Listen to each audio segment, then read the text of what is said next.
মুসলমান বাবাজিরা ভাইয়েরা, আজকে মোবাইল ইন্টারনেটের পিছনে পড়ে আজকে তুমি নিজের যৌবনটাকে ধ্বংস করে দিয়েছো। মোবাইল ইন্টারনেটের মাধ্যমে গুনাহ করে করে দুনিয়ার জমিনে আল্লাহর দেওয়া দামি মূল্যবান সময়টা তুমি অতিবাহিত করতেছো। আল্লাহ না করো তুমি কানের মধ্যে হিন্দি গানের হেডফোন লাগাইয়া যখন কানের মধ্যে যখন ঘুমাও, আর ওই ঘুমের ঘরে যদি আল্লাহ পাক আজরাইল পাঠাইয়া দে, তাহলে বলো বলো বলো কি নিয়ে আল্লাহর দরবারে উপস্থিত হবে? কিয়ামতের কঠিন মুসিবতের ময়দানে দেখা যাবে এই ময়দানের কত শ্রোতারা আমার কথা শুনে শুনে নেক আমল করে করে জান্নাতের বাসিন্দা হয়ে যাবে, আর আবার হাতের মধ্যে কিয়ামতের ময়দানে জাহান্নামের হ্যান্ডকাপ লেগে যাবে। ঠিক কি না? আমি ডেকে ডেকে বলবো শ্রোতা তুমি জান্নাতে যাও আর আমি কেন জাহান্নামে যাই? তখন ওই বান্দাটা ডেকে ডেকে বলবে হুজুর আমি তো বলতে পারি না, আপনার কথা শুনে শুনে আমি নেক আমল করেছিলাম, আপনার বয়ান শুনে শুনে আমি নামাজ পড়েছিলাম, ইবাদত বন্দেগী করেছিলাম, হারাম পান করি নাই, মিথ্যা কথা বলি নাই, কিন্তু আমি তো আপনার ওয়াজ শুনে শুনে দুনিয়া জমিনে নেক আমল করে জান্নাতি হয়েছি। আজকে আপনি আমাকে ওয়াজ করে বয়ান করে কেন জাহান্নামী হলেন? আল্লাহ পাক রব্বুল আলামিন জানায় দেন ওই বান্দাটা বয়ান করেছে কিন্তু সে নিজে আমল করে নাই। নিজে আমি বয়ান করেছি খুব সুন্দর, মানুষ শুনতে মনে চায়, কিন্তু আমি আমার বয়ান যে করেছি বয়ানের উপরে আমি নিজে আমল করি না। এই কথা বলেন ঠিক কি না? আল্লাহ পাক রব্বুল আলামিন বলেন ও দুনিয়ার ইমানদার বান্দা বান্দিরা, তুমি নিজে আমল করো না, অন্যকে আমলের বয়ান দিও না। তুমি নিজে নামাজ পড়ো না, অন্যকে নামাজের বয়ান দিলে জাতির কোনো কাজ হবে না। তুমি নিজে পর্দা করো না, অন্যকে পর্দার বয়ান দিও না। তুমি নিজে হালাল খাও না, অন্যকে হালালের বয়ান দিও না। কারণ তুমি যেটা আমল করো না সেটা মানুষকে আমলের কথা বললে মানুষ আমল করবে না। এবার আপনার আমার নবী রাহমাতুল্লিল আলামিন বলেন ও আবু বকর, নামাজের মধ্যে কি আয়াত তোমার স্মরণ হয়ে গেছে, কেন তুমি কান্না করো? এবার আবু বকর বলেন ইয়া রাসূলুল্লাহ ইয়া হাবিবাল্লাহ, নামাজের মধ্যে একটা আমার আয়াত এসেছে, আয়াতটা হলো ইন্নাল্লাহা আশতারা মিনাল মুমিনিনা আনফুসাহুম, ইন্নাল্লাহা আশতারা মিনাল মুমিনিনা আনফুসাহুম ওয়া আমওয়ালাহুম বিআন্না লাহুমুল জান্নাহ। আমি আল্লাহ পাক রব্বুল আলামিন জান্নাতের বিনিময়ে মুমিনদের জানমাল খরিদ করে নিলাম। আমি আল্লাহ পাক রব্বুল আলামিন মুমিনদেরকে জান্নাত দিয়ে দিলাম, বিনিময়ে জানমাল কিনে নিলাম। এবার আপনার আমার নবী রাহমাতুল্লিল আলামিন ডেকে ডেকে বলেন ও সাহাবী আবু বকর, এটা তো খুশির খবর, কান্নার খবর না, কেন তুমি কান্না করলে? এবার আবু বকর ডেকে ডেকে বলেন ইয়া রাসূলুল্লাহ ইয়া হাবিবাল্লাহ, ও নবী, আজকে সকালবেলা আমার দোকানে, আমার কাপড়ের দোকানে একটা ইহুদি মহিলা এসে দাঁড়িয়ে গেল। ওই ইহুদি মহিলা অনেক দিন আগে আমার দোকান থেকে একটা কাপড় নিয়েছিল। ওই ইহুদি মহিলাটি সেই কাপড়টা দিয়ে আমার দোকানের মধ্যে হাজির হয়ে বলে ও আবু বকর, তোমার কাপড়টা তুমি ফেরত নাও, আমার টাকা তুমি আমাকে ফিরিয়ে দাও। যেই দিন মা তার সন্তানকে চিনবে না, যেই দিন সন্তান তার মাকে চিনবে না, যেই দিন বাবা তার সন্তানকে চিনবে না, যেই দিন সন্তান তার বাবাকে চিনবে না, যেই দিন ওই সূর্যটা মাথার আধা উপরে চলে আসবে, বেনমাজি বান্দার মাথার মুখগুলো বাতের মতো টাস টাস করে ফেটে যাবে, যে কিয়ামতের কঠিন মুসিবতের ময়দানে সবাই জাহান্নামের আযাব থেকে বাঁচার জন্য এদিক সেদিক ছুটাছুটি করতে থাকবে। ওই কিয়ামতের কঠিন মুসিবতের ময়দানে আল্লাহ পাক রব্বুল আলামিন যদি বলেন আবু বকর, দুনিয়ার জমিনে থাকা অবস্থায় আমি আল্লাহ তোমাকে জান্নাত দিয়েছিলাম, বিনিময়ে তোমার কাছ থেকে জানমাল কিনেছিলাম, এখন আজকে কিয়ামতের কঠিন মুসিবতের ময়দানে তুমি আমার জান্নাতটা তুমি আমাকে ফিরিয়ে দাও, তোমার জানমাল তুমি আবার ফিরিয়ে নাও। আমি যদি বলি রে মালিক, কেন আপনি জান্নাত দিয়া ফেরত নেন, কেন জানমাল আবার ফেরত দেন? আল্লাহ যদি বলে আবু বকর, দুনিয়ার জমিনে থাকা অবস্থায় তোমার ইবাদত আমি আল্লাহর কাছে পছন্দ হয় নাই, তোমার নামাজ আমার কাছে পছন্দ হয় নাই, তোমার কোরআন তিলাওয়াত আমার কাছে পছন্দ হয় নাই, তোমার এক কথায় টোটালে তুমি যা ইবাদত বন্দেগী করেছো কোনো ইবাদতে আমি আল্লাহর দরবারে কবুল হয় নাই, এই জন্য আমার জান্নাত তুমি আমাকে ফিরিয়ে দাও। ইয়া রাসূলুল্লাহ ইয়া হাবিবাল্লাহ, বলুন ওই সময় আমি আবু বকর জাহান্নামের আসামি হওয়া ছাড়া কি আর কোনো উপায় থাকবে? আলহামদুলিল্লাহিল্লাযী জাআলা আশ-শামসা ওয়াল কামারা বিহুসবান ওয়ান নাজমা ওয়াশ-শাজারা ইয়াসজুদান وفضل زمعانا على زمان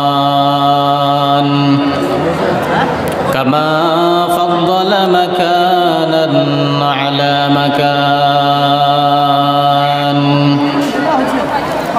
وإنسانا على إنسان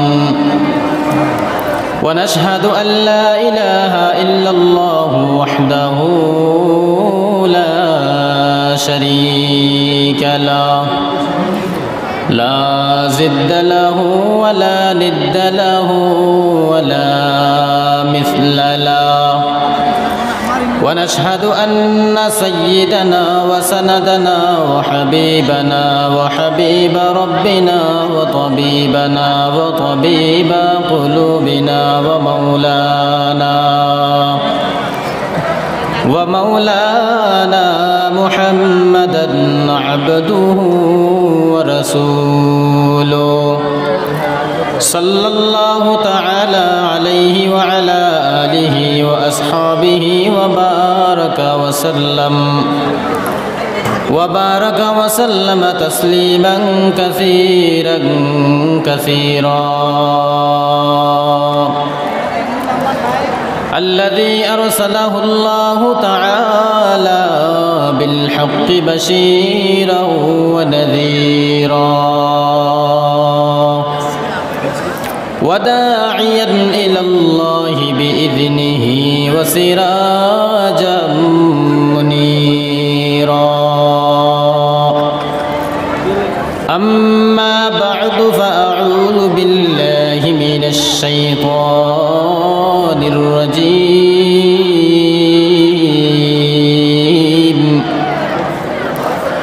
بسم الله الرحمن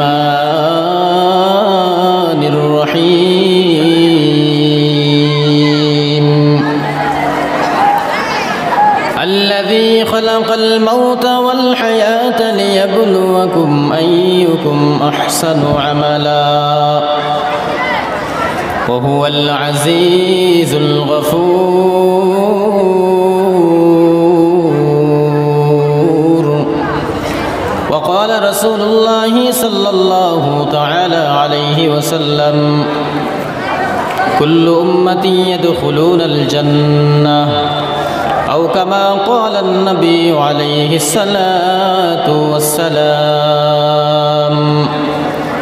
صدق الله المولانا العظيم وصدق رسوله النبي الأمي الكريم ونحن على ذلك من الشاهدين والذاكرين والشاكرين والحمد لله رب العالمين सूरज ने दिया अपनी शुआ उनको ये पैगाम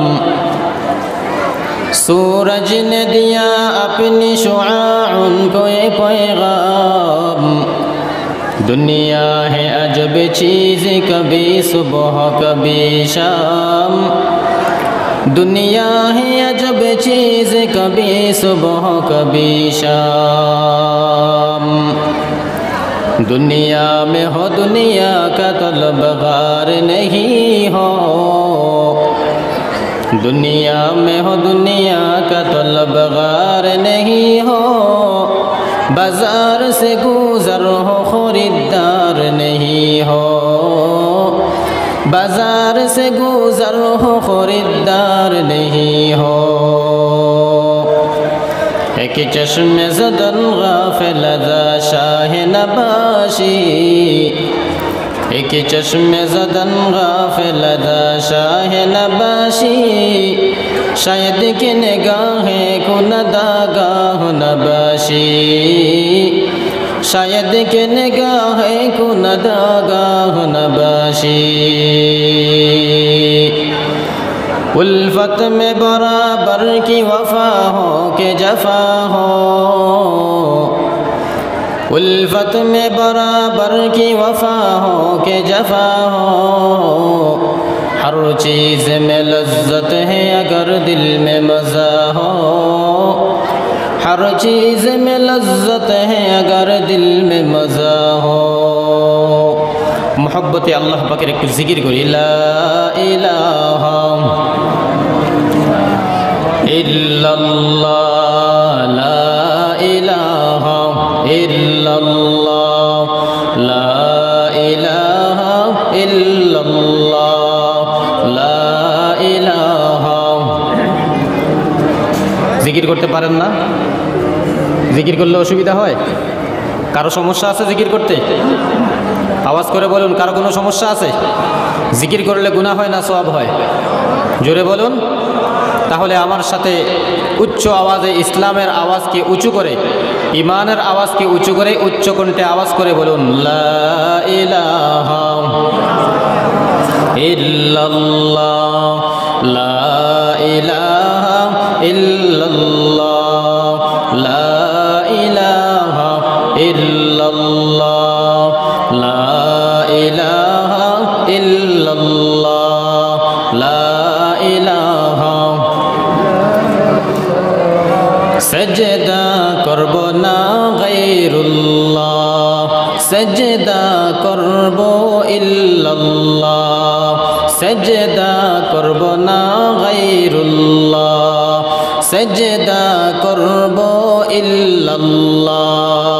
আসমান জমিন গায়রুল্লাহ, আসমান জমিন গায়রুল্লাহ, শুধু মাবুদ এক আল্লাহ, লা ইলাহা ইল্লাল্লাহ, লা ইলাহা ইল্লাল্লাহ, লা ইলাহা ইল্লাল্লাহ, লা ইলাহা ইল্লাল্লাহ, লা ইলাহা ইল্লাল্লাহ, মুহাম্মাদুর রাসূলুল্লাহ। সকলে বলুন সাল্লাল্লাহু আলাইহি ওয়াসাল্লাম।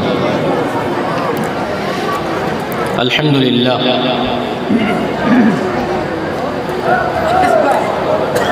আজকের এই মাহফিলের সম্মানিত মুহতারাম সদর সভাপতি সাহেব, মুআজ্জাজ মুকাররম হযরত উলামায়ে কেরাম, দূর দূরান্ত থেকে আগত আল্লাহ পাকের আশিকিন, জাকিরিন, শাকিরিন, মুহিব্বিন, মুরব্বিয়ান আইজাম, কলিজার টুকরা সমবয়সী যুবক ভাই, স্নেহের ছোট ভাই, মহব্বতের ছোট ছোট মাসুম বাচ্চারা, পর্দার অন্তরালের অত্যন্ত শ্রদ্ধেয় আমার মা ও বোনেরা, সবাইকে আমার আন্তরিক মোবারকবাদ জানিয়ে অন্তরের অন্তঃস্থল থেকে সালাম দিচ্ছি। আসসালামু আলাইকুম ওয়া রাহমাতুল্লাহি ওয়া বারাকাতুহু।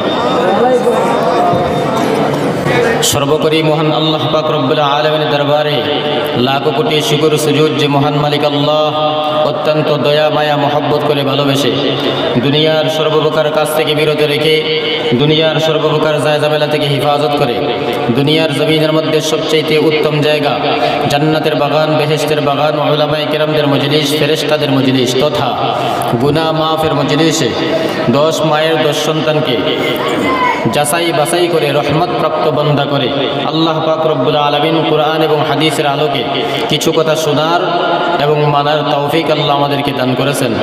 এই জন্য সকলেই বিশ্ব প্রতিপালক মহান আল্লাহ পাকের দরবারে লাখো কোটি শুকরিয়া আদায় করি, উচ্চ কণ্ঠে আওয়াজ করে বলি আলহামদুলিল্লাহ। ও দুনিয়ার মুসলমান বাবাজিরা ভাইয়েরা, আমার আল্লাহ পাক রব্বুল আলামিন 7 আসমান বানিয়েছেন, বিনা কারণে বানান নাই। 7টি জমিন বানিয়েছেন, বিনা কারণে বানান নাই। 18,000 মাখলুকাত আল্লাহ পাক রব্বুল আলামিন সৃষ্টি করেছেন, বিনা কারণে বানান নাই। দুনিয়ার জমিনে যদি কোনো মানুষ চাকরি বাকরি করে, সমস্ত কাজ করার পিছনে মানুষের এক একটা উদ্দেশ্য থাকে। আল্লাহ পাক রব্বুল আলামিন বলেন, ও আমার পেয়ারা বান্দারা, আমি আল্লাহ যে তোমাদেরকে দুনিয়া জমিনে পাঠাইলাম, আমি আল্লাহ পাক রব্বুল আলামিন বিশাল আসমান বানাইলাম, বিশাল জমিন বানাইলাম, বিশাল সূর্য বানাইলাম, বিশাল চাঁদ বানাইলাম, এত কিছু সুন্দর করে বানাই দিলাম, বিনা কারণে বানাই নাই। আল্লাহ কি কারণে বানাইছেন? কি কারণে বানাইছেন? আল্লাহ পাক নিজের প্রশ্নের জবাব নিজেই দিয়া বলেন, ওয়া মা খালাকতুল জিন্না ওয়াল ইনসা ইল্লা লিয়াবুদুন। জোরে বলুন আল্লাহু আকবার। ও মুসলমান বাবাজিরা ভাইয়েরা, আল্লাহ পাক রব্বুল আলামিন নিজের প্রশ্নের জবাবে নিজে দিয়া বলেন, ও দুনিয়ার ইমানদার, আমি আল্লাহ পাক মানব জাতি এবং জিন জাতিকে দুনিয়ার জমিনে আমি আল্লাহ পাকের গোলামি করার জন্য বানাইছি। জোরে বলেন সুবহানাল্লাহ। কার গোলামির জন্য বানাইছেন? কথা বলুন বাবাজিরা, কার গোলামির জন্য বানাইছেন? আমরা গোলামি করব কার? জুড়ে বলুন কার? আমরা গোলামি করব একমাত্র এক আল্লাহর। যে সমস্ত বাবাজিরা ভাইয়েরা রাস্তায় ঘোরাফেরা করতেছে, মার্কেটে ঘোরাফেরা করতেছে, তারা কার গোলামি করতেছে? শয়তানের গোলামি করতেছে। কথা বলেন ঠিক কিনা? যেই সমস্ত মুসলমানের সন্তানেরা জান্নাতের বাগান সাজানোর পরেও জান্নাতের বাগানে আসতে পারে না, কুরআন এবং হাদিসের মজমায় বসতে পারে না, তারা শয়তানের বন্ধু হওয়া ছাড়া আর কোনো কিছুই হতে পারে না। কথা বলেন ঠিক কিনা? আর আল্লাহ পাক রব্বুল আলামিন বলেন, ও আমার পেয়ারা পেয়ারা বান্দারা, আমি আল্লাহ পাক রব্বুল আলামিন আসমান এবং জমিনের সমস্ত ফেরেশতাদেরকে সাক্ষী রেখে ওয়াদা করলাম। মানুষ তো ওয়াদা করলে মানুষের ওয়াদা তো ছুটে যায়। কথা বলেন ঠিক কিনা? মানুষ তো ওয়াদা করে আবার ওয়াদা খিলাফ করে নেয়, কিন্তু আমার আল্লাহর ওয়াদা কখনো খিলাফ হয় না। কথা বলেন ঠিক কিনা? আমার মালিক আল্লাহ যেই ওয়াদা করেন ওই ওয়াদা আল্লাহ পাক রব্বুল আলামিন পরিপূর্ণভাবে পূরণ করেন। আল্লাহ পাক রব্বুল আলামিন আসমান এবং জমিনের সমস্ত ফেরেশতাদেরকে সাক্ষী রেখে ওয়াদা করতেছেন, যে সমস্ত বান্দারা জান্নাতের বাগানে বসে আমি আল্লাহ পাকের বয়েতে, জাহান্নামের বয়েতে আমি আল্লাহ পাক রব্বুল আলামিনের কাছে দুই হাত উঁচু করে নিজের গুনাহের কথা স্মরণ করে, কবরের আযাবের বয়েতে আমি আল্লাহ পাক রব্বুল আলামিনের কাছে দুই হাত উঁচু করে দুই ফোঁটা চোখের পানি ফেলে কান্না করবে, আমি আল্লাহ পাক রব্বুল আলামিন আসমান এবং জমিনের সমস্ত ফেরেশতাদেরকে সাক্ষী রেখে ওয়াদা করলাম, ওই বান্দার চোখের পানি মাটির মধ্যে পড়ার আগে ওই বান্দার চোখের পানি গালের নিচে আসার আগে আমি আল্লাহ পাক তার জিন্দেগির সব গুনাহগুলি মাফ করে দেই। ইয়া ইলাহি মুঝসে মুঝকো दूर कर, ताके देखो मुझ में तुझको एक नजर। या इलाही तू मेरा मालिक है, या इलाही तू मेरा माबूद है। আমার যুবক বাবাজিরা ভাইয়েরা, আল্লাহ পাক তোমার যুবক বানাইছেন। ও যুবক বাবাজিরা ভাইয়েরা, হযরত ইমাম হুসাইন রাদিয়াল্লাহু তাআলা আনহু তো একজন যুবক ছিলেন। ওই যুবক তরবারির নিচে দাঁড়ায় আল্লাহ পাকের দ্বীন ইসলামকে প্রতিষ্ঠিত করেছেন। কথা বলেন ঠিক কিনা? ও দুনিয়ার ইমানদার মুমিন মুসলমান, হযরত আসাদুল্লাহিল গালিব হযরত আলী রাদিয়াল্লাহু তাআলা আনহু যখন ইসলাম কবুল করেছিলেন, ওনার বয়স ছিল মাত্র 8.5 বছর। জুড়ে বলেন আল্লাহু আকবার। হযরত ওমর ইবনুল খাত্তাব রাদিয়াল্লাহু তাআলা আনহু যখন ইসলাম কবুল করেছেন, ইসলামের ঝান্ডা উঁচু করে দুনিয়ার জমিনে যখন ইসলাম প্রতিষ্ঠিত করার চিন্তা ফিকির করেছিলেন, এই হযরত ওমর যখন দুনিয়ার জমিনে আপনার আবার নবী রাহমাতুল লিল আলামিন, রহমতের ভান্ডারী, উম্মতের কান্ডারী নবী মুহাম্মদুর রাসূলুল্লাহ সাল্লাল্লাহু আলাইহি সাল্লামের হাত মুবারকের সঙ্গে হাত লাগাইয়া কলিমা পড়ে যখন মুসলমান হয়েছেন, তখন তার বয়স ছিল মাত্র 26 বছর। জুড়ে বলেন আল্লাহু আকবার। এই 26 বছর বয়সে ইসলামের ঝান্ডাকে উঁচু করে দুনিয়ার জমিনে ইসলামকে প্রতিষ্ঠিত করার চিন্তা ফিকির করেছে। আজকে তোমরা তো যুবক, আজকে তোমরা এই জান্নাতের বাগান থেকে দূরে দূরে তোমরা সরে যাইতেছো। আল্লাহ পাক রব্বুল আলামিনের কাছে কি জবাব দিবে রে ভাই? একটু চিন্তা করছো নি? আমার মুসলমান বাবাজিরা ভাইয়েরা, অনেক মানুষ আছে বলে ওয়াজের প্যান্ডেলে গিয়ে কোনো লাভ নাই, রাস্তার মধ্যে বসে বসে বিড়ি টানবো, আছে না নাই? জোরে বলেন আছে না নাই? আল্লাহ পাক রব্বুল আলামিন তাদের থেকে আমাদের সকলকে হেফাজত করুক। সকলে বলেন আমিন। আমার মুসলমান বাবাজিরা ভাইয়েরা, বলতেছিলাম আল্লাহ পাক রব্বুল আলামিন বলেন, ও দুনিয়ার ইমানদার বান্দা বান্দিরা, আমি তোমাদেরকে দুনিয়ার জমিনে আমি আল্লাহ পাকের গোলামি করার জন্য বানাইছি। এবার আপনারা জবাব দেন, আল্লাহর গোলামি কি আমাদের জানা দরকার আছে না নাই? জোরে বলুন। ও দুনিয়ার ইমানদার বাবাজিরা ভাইয়েরা, শুধুমাত্র দৈনিক 5 ওয়াক্ত নামাজ আদায় করার নাম আল্লাহর গোলামি না। শুধুমাত্র রমজান মাসে রোজা রাখা আল্লাহর গোলামি না। শুধুমাত্র হজ্জে বাইতুল্লাহ গিয়া হজ করা আল্লাহর গোলামি না। শুধুমাত্র 2-4 টাকা মাদ্রাসায় দান করা আল্লাহর গোলামি না। শুধুমাত্র দুনিয়ার জমিনে কয়েক ওয়াক্ত তাহাজ্জুদ নামাজ আদায় করা আল্লাহর গোলামি না। শুধুমাত্র দুনিয়ার জমিনে কয়েকটা ভালো আমল করার নাম আল্লাহর গোলামি না। তাহলে আল্লাহর গোলামি কি? আল্লাহর রাসূল সাল্লাল্লাহু আলাইহি ওয়াসাল্লাম বলেন, ও আমার উম্মতের দলেরা, যেই বান্দাটা, যেই উম্মতটা দুনিয়ার জমিনের মধ্যে 16 আনায় ইসলামের আইনকে মানবে, 16 আনায় শরীয়তের আইনকে মানবে, 16 আনায় কোরআনের আইনকে মানবে, 16 আনায় আমি নবী রাহমাতুল লিল আলামিন আলামিন, আমি নবীর কথাগুলি মানবে, ওই বান্দাটা হলো আল্লাহ পাক রব্বুল আলামিনের গোলাম, ওই বান্দাটা হলো পরিপূর্ণ মুসলমান। কথা বলেন সুবহানাল্লাহ, জোরে বলেন সুবহানাল্লাহ। আজকে আমরা আল্লাহর গোলামি করতে পারি না, আল্লাহর হুকুম মানতে পারি না। আজকে আমরা এমন হয়ে গেছি, আমাদের মন চায় গান শুনতে আমরা গান শুনতেছি, মন চায় জেনা বিচার করতে জেনা করতেছি, মন চায় শরাব পান করতে শরাব পান করতেছি, মন চায় মিথ্যা কথা বলতে আল্লাহর দোয়া জবানটা দিয়ে মিথ্যা কথা বলতেছি। কিন্তু অথচ নবীজির হাদিস, যেই বান্দা দুনিয়ার জমিনে মিথ্যা কথা বলবে, একটা মিথ্যা কথা বলবে, ওই বান্দাটা ৭,৫০০ বছর জাহান্নামের আগুনে জ্বলতে হবে। আল্লাহর কালামে মাজিদের আয়াত, আল্লাহ পাক রব্বুল আলামিন বলেন ওয়াইলু ইয়াউমা ইযিল লিল মুকাজ্জিবিন, ওয়াইলু ইয়াউমা ইযিল লিল মুকাজ্জিবিন, ওয়াইলু ইয়াউমা ইযিল লিল মুকাজ্জিবিন। আল্লাহ পাক বলেন মিথ্যাবাদীর জন্য জাহান্নাম, মিথ্যাবাদীর জন্য জাহান্নাম, মিথ্যাবাদীর জন্য হলো জাহান্নাম, মিথ্যাবাদীর জন্য ওয়াইল নামক জাহান্নাম। শুধু জাহান্নাম নয়, ওয়াইল নামক জাহান্নাম। ওয়াইল নামক জাহান্নাম, জাহান্নামের এমন একটা জায়গা, জাহান্নামের নিকৃষ্টতম একটা খারাপ জায়গার নাম হলো ওয়াইল। ওই ওয়াইল নামক জাহান্নামটা কার জন্য? মিথ্যাবাদের জন্য, যারা মিথ্যা কথা বলে। আবার এই ওয়াইল নামক জাহান্নামটা আরেক দল মানুষের জন্য, যারা দুনিয়ার জমিনে ব্যবসায় ২ নাম্বারি করে। আছে না নাই? এমন লোক নাই? ব্যবসায় ২ নাম্বারি করে নেওয়ালা আছে না নাই? জোরে বলুন আছে না নাই?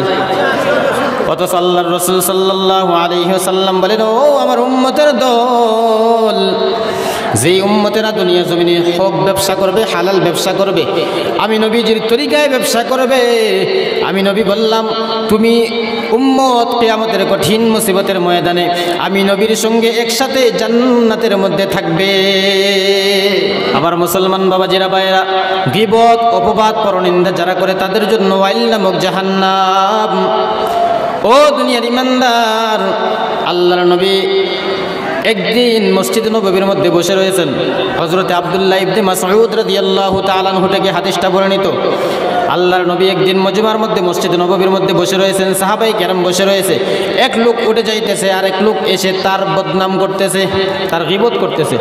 আল্লাহর নবী রাহমাতুল লিল আলামিন সঙ্গে সঙ্গে ওই ব্যক্তিকে বলেন, তুমি দাঁত খেলাল করো। বলে কেন কেন ইয়া রাসূলুল্লাহ, আমি কেন দাঁত খেলাল করব? বলে দাঁতের ভিতরে গোশত ঢুকেছে। বলে আমি তো 1 মাসও গোশত খাইনি, তাহলে আমি কেন খেলাল করব?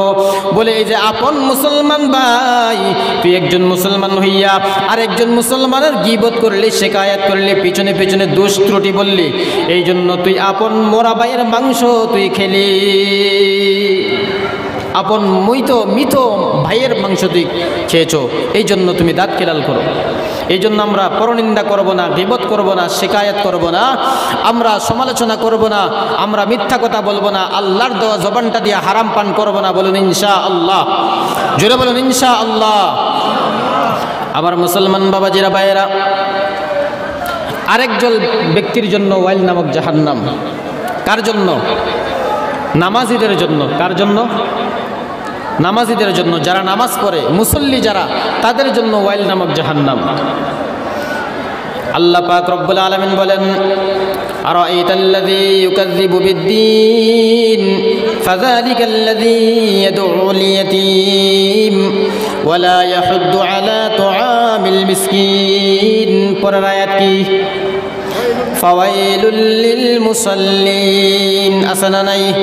আল্লাহ পাক রব্বুল আলামিন বলেন, মুসল্লিদের জন্য ওয়াইল নামক জাহান্নাম, মুসল্লিদের জন্য ওয়াইল নামক জাহান্নাম, মুসল্লিদের জন্য ওয়াইল নামক জাহান্নাম। আপনারা বলতে পারেন, হুজুর আমরা নামাজ পড়ে কেন জাহান্নামে যাব? নামাজীদের জন্য কেন আল্লাহ পাক রব্বুল আলামিন ওয়াইল নামক জাহান্নাম রেডি করে রেখে দিয়েছেন? ও যুবক ভাই, অন্তরের কানটা সজাগ করে শুনে নাও, এখানে বোঝার বিষয় আছে বাবা। ত্রিপুরা থেকে আপনাদেরকে নিয়ে গল্প করতে আসে নাই, ভালো করে শুনেন কি বলতেছি।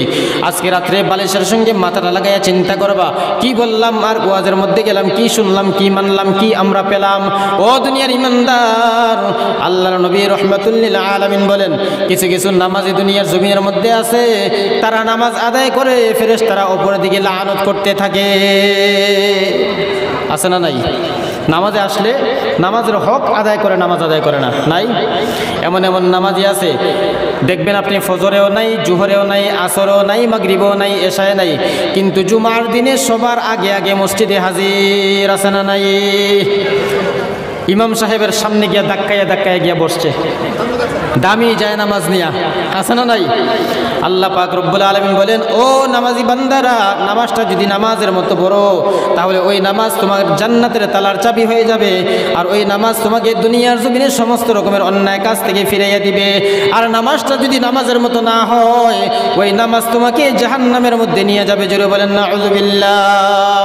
আল্লাহ পাক রব্বুল আলামিন বলেন, ইন্নাস সালাতা তানহা আনিল ফাহশাই ওয়াল মুনকার। আল্লাহ পাক রব্বুল আলামিন বলেন, নামাজ নিশ্চয়ই সমস্ত মানুষদেরকে সমস্ত অন্যায় কাজ থেকে ফিরাইয়া রাখে। ফাহশা এবং মুনকার সমস্ত এই দুইটা অন্যায় কাজ থেকে নামাজ মানুষকে ফিরাইয়া রাখে। কিন্তু প্রশ্ন হলো, আমরা তো নামাজও পড়ি, মিথ্যা কথা বলি, নামাজও পড়ি, চুরিও করি, নামাজও পড়ি, অন্যের হক নষ্ট করি, নামাজও করি, সমালোচনা করি, তাহলে আমাদের নামাজ তো আমাদেরকে অন্যায় কাছ থেকে ফিরাতে পারে না। তাহলে এখানে ব্যাপারটা একটু উল্টো হয়ে গেল না? না, আল্লাহর কালামে মাজিদে কোনো সমস্যা নেই, সমস্যা আমাদের মধ্যে। আমাদের নামাজটা নামাজের মতোই হয় না, এই কথা বলেন ঠিক কিনা? জোরে বলুন। যাই হোক, আল্লাহ পাক রব্বুল আলামিন আমাদেরকে নামাজের হক আদায় করে করে নামাজ পড়ার তৌফিক দান করে, সকলে বলেন আমিন। তো আমি বলতেছিলাম, আল্লাহ পাক আমাদেরকে দুনিয়ায় কেন পাঠিয়েছেন? বলুন, কেন পাঠিয়েছেন? মনে নেই? আল্লাহর গোলামি করার জন্য। কিসের জন্য? আবার মুসলমান বাবাজিরা ভাইয়েরা, শুধুমাত্র বিল্ডিং বালাখানা তৈরি করার জন্য কিন্তু আল্লাহ পাক আপনাকে আমাকে দুনিয়ায় পাঠায় নাই। শুধুমাত্র ব্যবসা বাণিজ্য করার জন্য আল্লাহ পাক রব্বুল আলামিন তোমাকে আমাকে দুনিয়ায় পাঠায় নাই।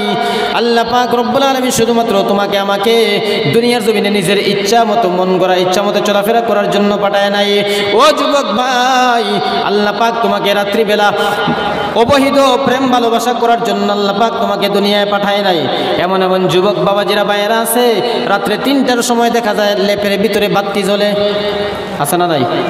রাত্রে 3টার সময় দেখা যায় লেপের ভিতরে কি জ্বলে? কম্বলের নিচে, খাতার নিচে বাতি জ্বলে। মায়ে ডাক দিয়ে বলে, কি রে খোকা, ঘুমাও নাই? বলে, না, আমি এখন ঘুমাই নাই, তুমি ঘুমাইয়া যাও, আমি মোবাইলের মুরাকাবায় আছি। আছে না নাই? এমন যুবক নাই? আপনাদের দিকে নাই, আমাদের দিকে অভাব নাই। মুসলমান বাবাজিরা ভাইয়েরা, আজকে মোবাইল ইন্টারনেটের পিছনে পড়ে আজকে তুমি নিজের যৌবনটাকে ধ্বংস করে দিয়েছো। মোবাইল ইন্টারনেটের মাধ্যমে গুনাহ করে করে দুনিয়ার জমিনে আল্লাহর দেওয়া দামি মূল্যবান সময়টা তুমি অতিবাহিত করতেছো। আল্লাহ না করো, তুমি কানের মধ্যে হিন্দি গানের হেডফোন লাগাইয়া যখন কানের মধ্যে যখন ঘুমাও, আর ওই ঘুমের ঘরে যদি আল্লাহ পাক আজরাইল পাঠাইয়া দে, তাহলে বলো বলো বলো কি নিয়ে আল্লাহর দরবারে উপস্থিত হবে? এই জন্য যুবক বাবাজিরা ভাইয়েরা, পায়ে ধরে অনুরোধ করে বলি, দুনিয়ার জমিনে নেক আমল করো। আল্লাহ পাক রব্বুল আলামিন বলেন, আমি দুনিয়ার জমিনে তোমাদেরকে আমল করার জন্য পাঠাইলাম। আমি পরীক্ষা করে দেখব, আমি আল্লাহ পাক হায়াত এবং মৌতের মাধ্যমে পরীক্ষা করে দেখব আমার কোন কোন পেয়ারা পেয়ারা বান্দারা দুনিয়ার জমিনে আমি আল্লাহ পাক রব্বুল আলামিনের দেওয়া 60 থেকে 70 বছর হায়াতটা নিয়ামতটা আমি আল্লাহ পাকের গোলামি করে করে কারা দুনিয়ার জমিনে অতিবাহিত করবে, কারা আমি আল্লাহ পাকের ইবাদত বন্দেগী করে করে তাদের জিন্দেগিটা অতিবাহিত করবে। আমি আল্লাহ পাক রব্বুল আলামিন দেখব কারা দুনিয়ার জমিনে নেক আমল করে। জোরে বলেন সুবহানাল্লাহ। আমার মুসলমান বাবাজিরা ভাইয়েরা, ছাত্র মিথ্যা বলবে, শিক্ষক পছন্দ করে না। শিক্ষক মিথ্যা বলবে, ছাত্র পছন্দ করে না। সন্তান মিথ্যা বলবে, মা বাবা পছন্দ করে না।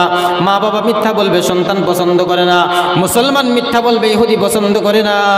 আর ইহুদি মিথ্যা বলবে, কোনো মুসলমান পছন্দ করে না। কথা বলেন ঠিক কিনা?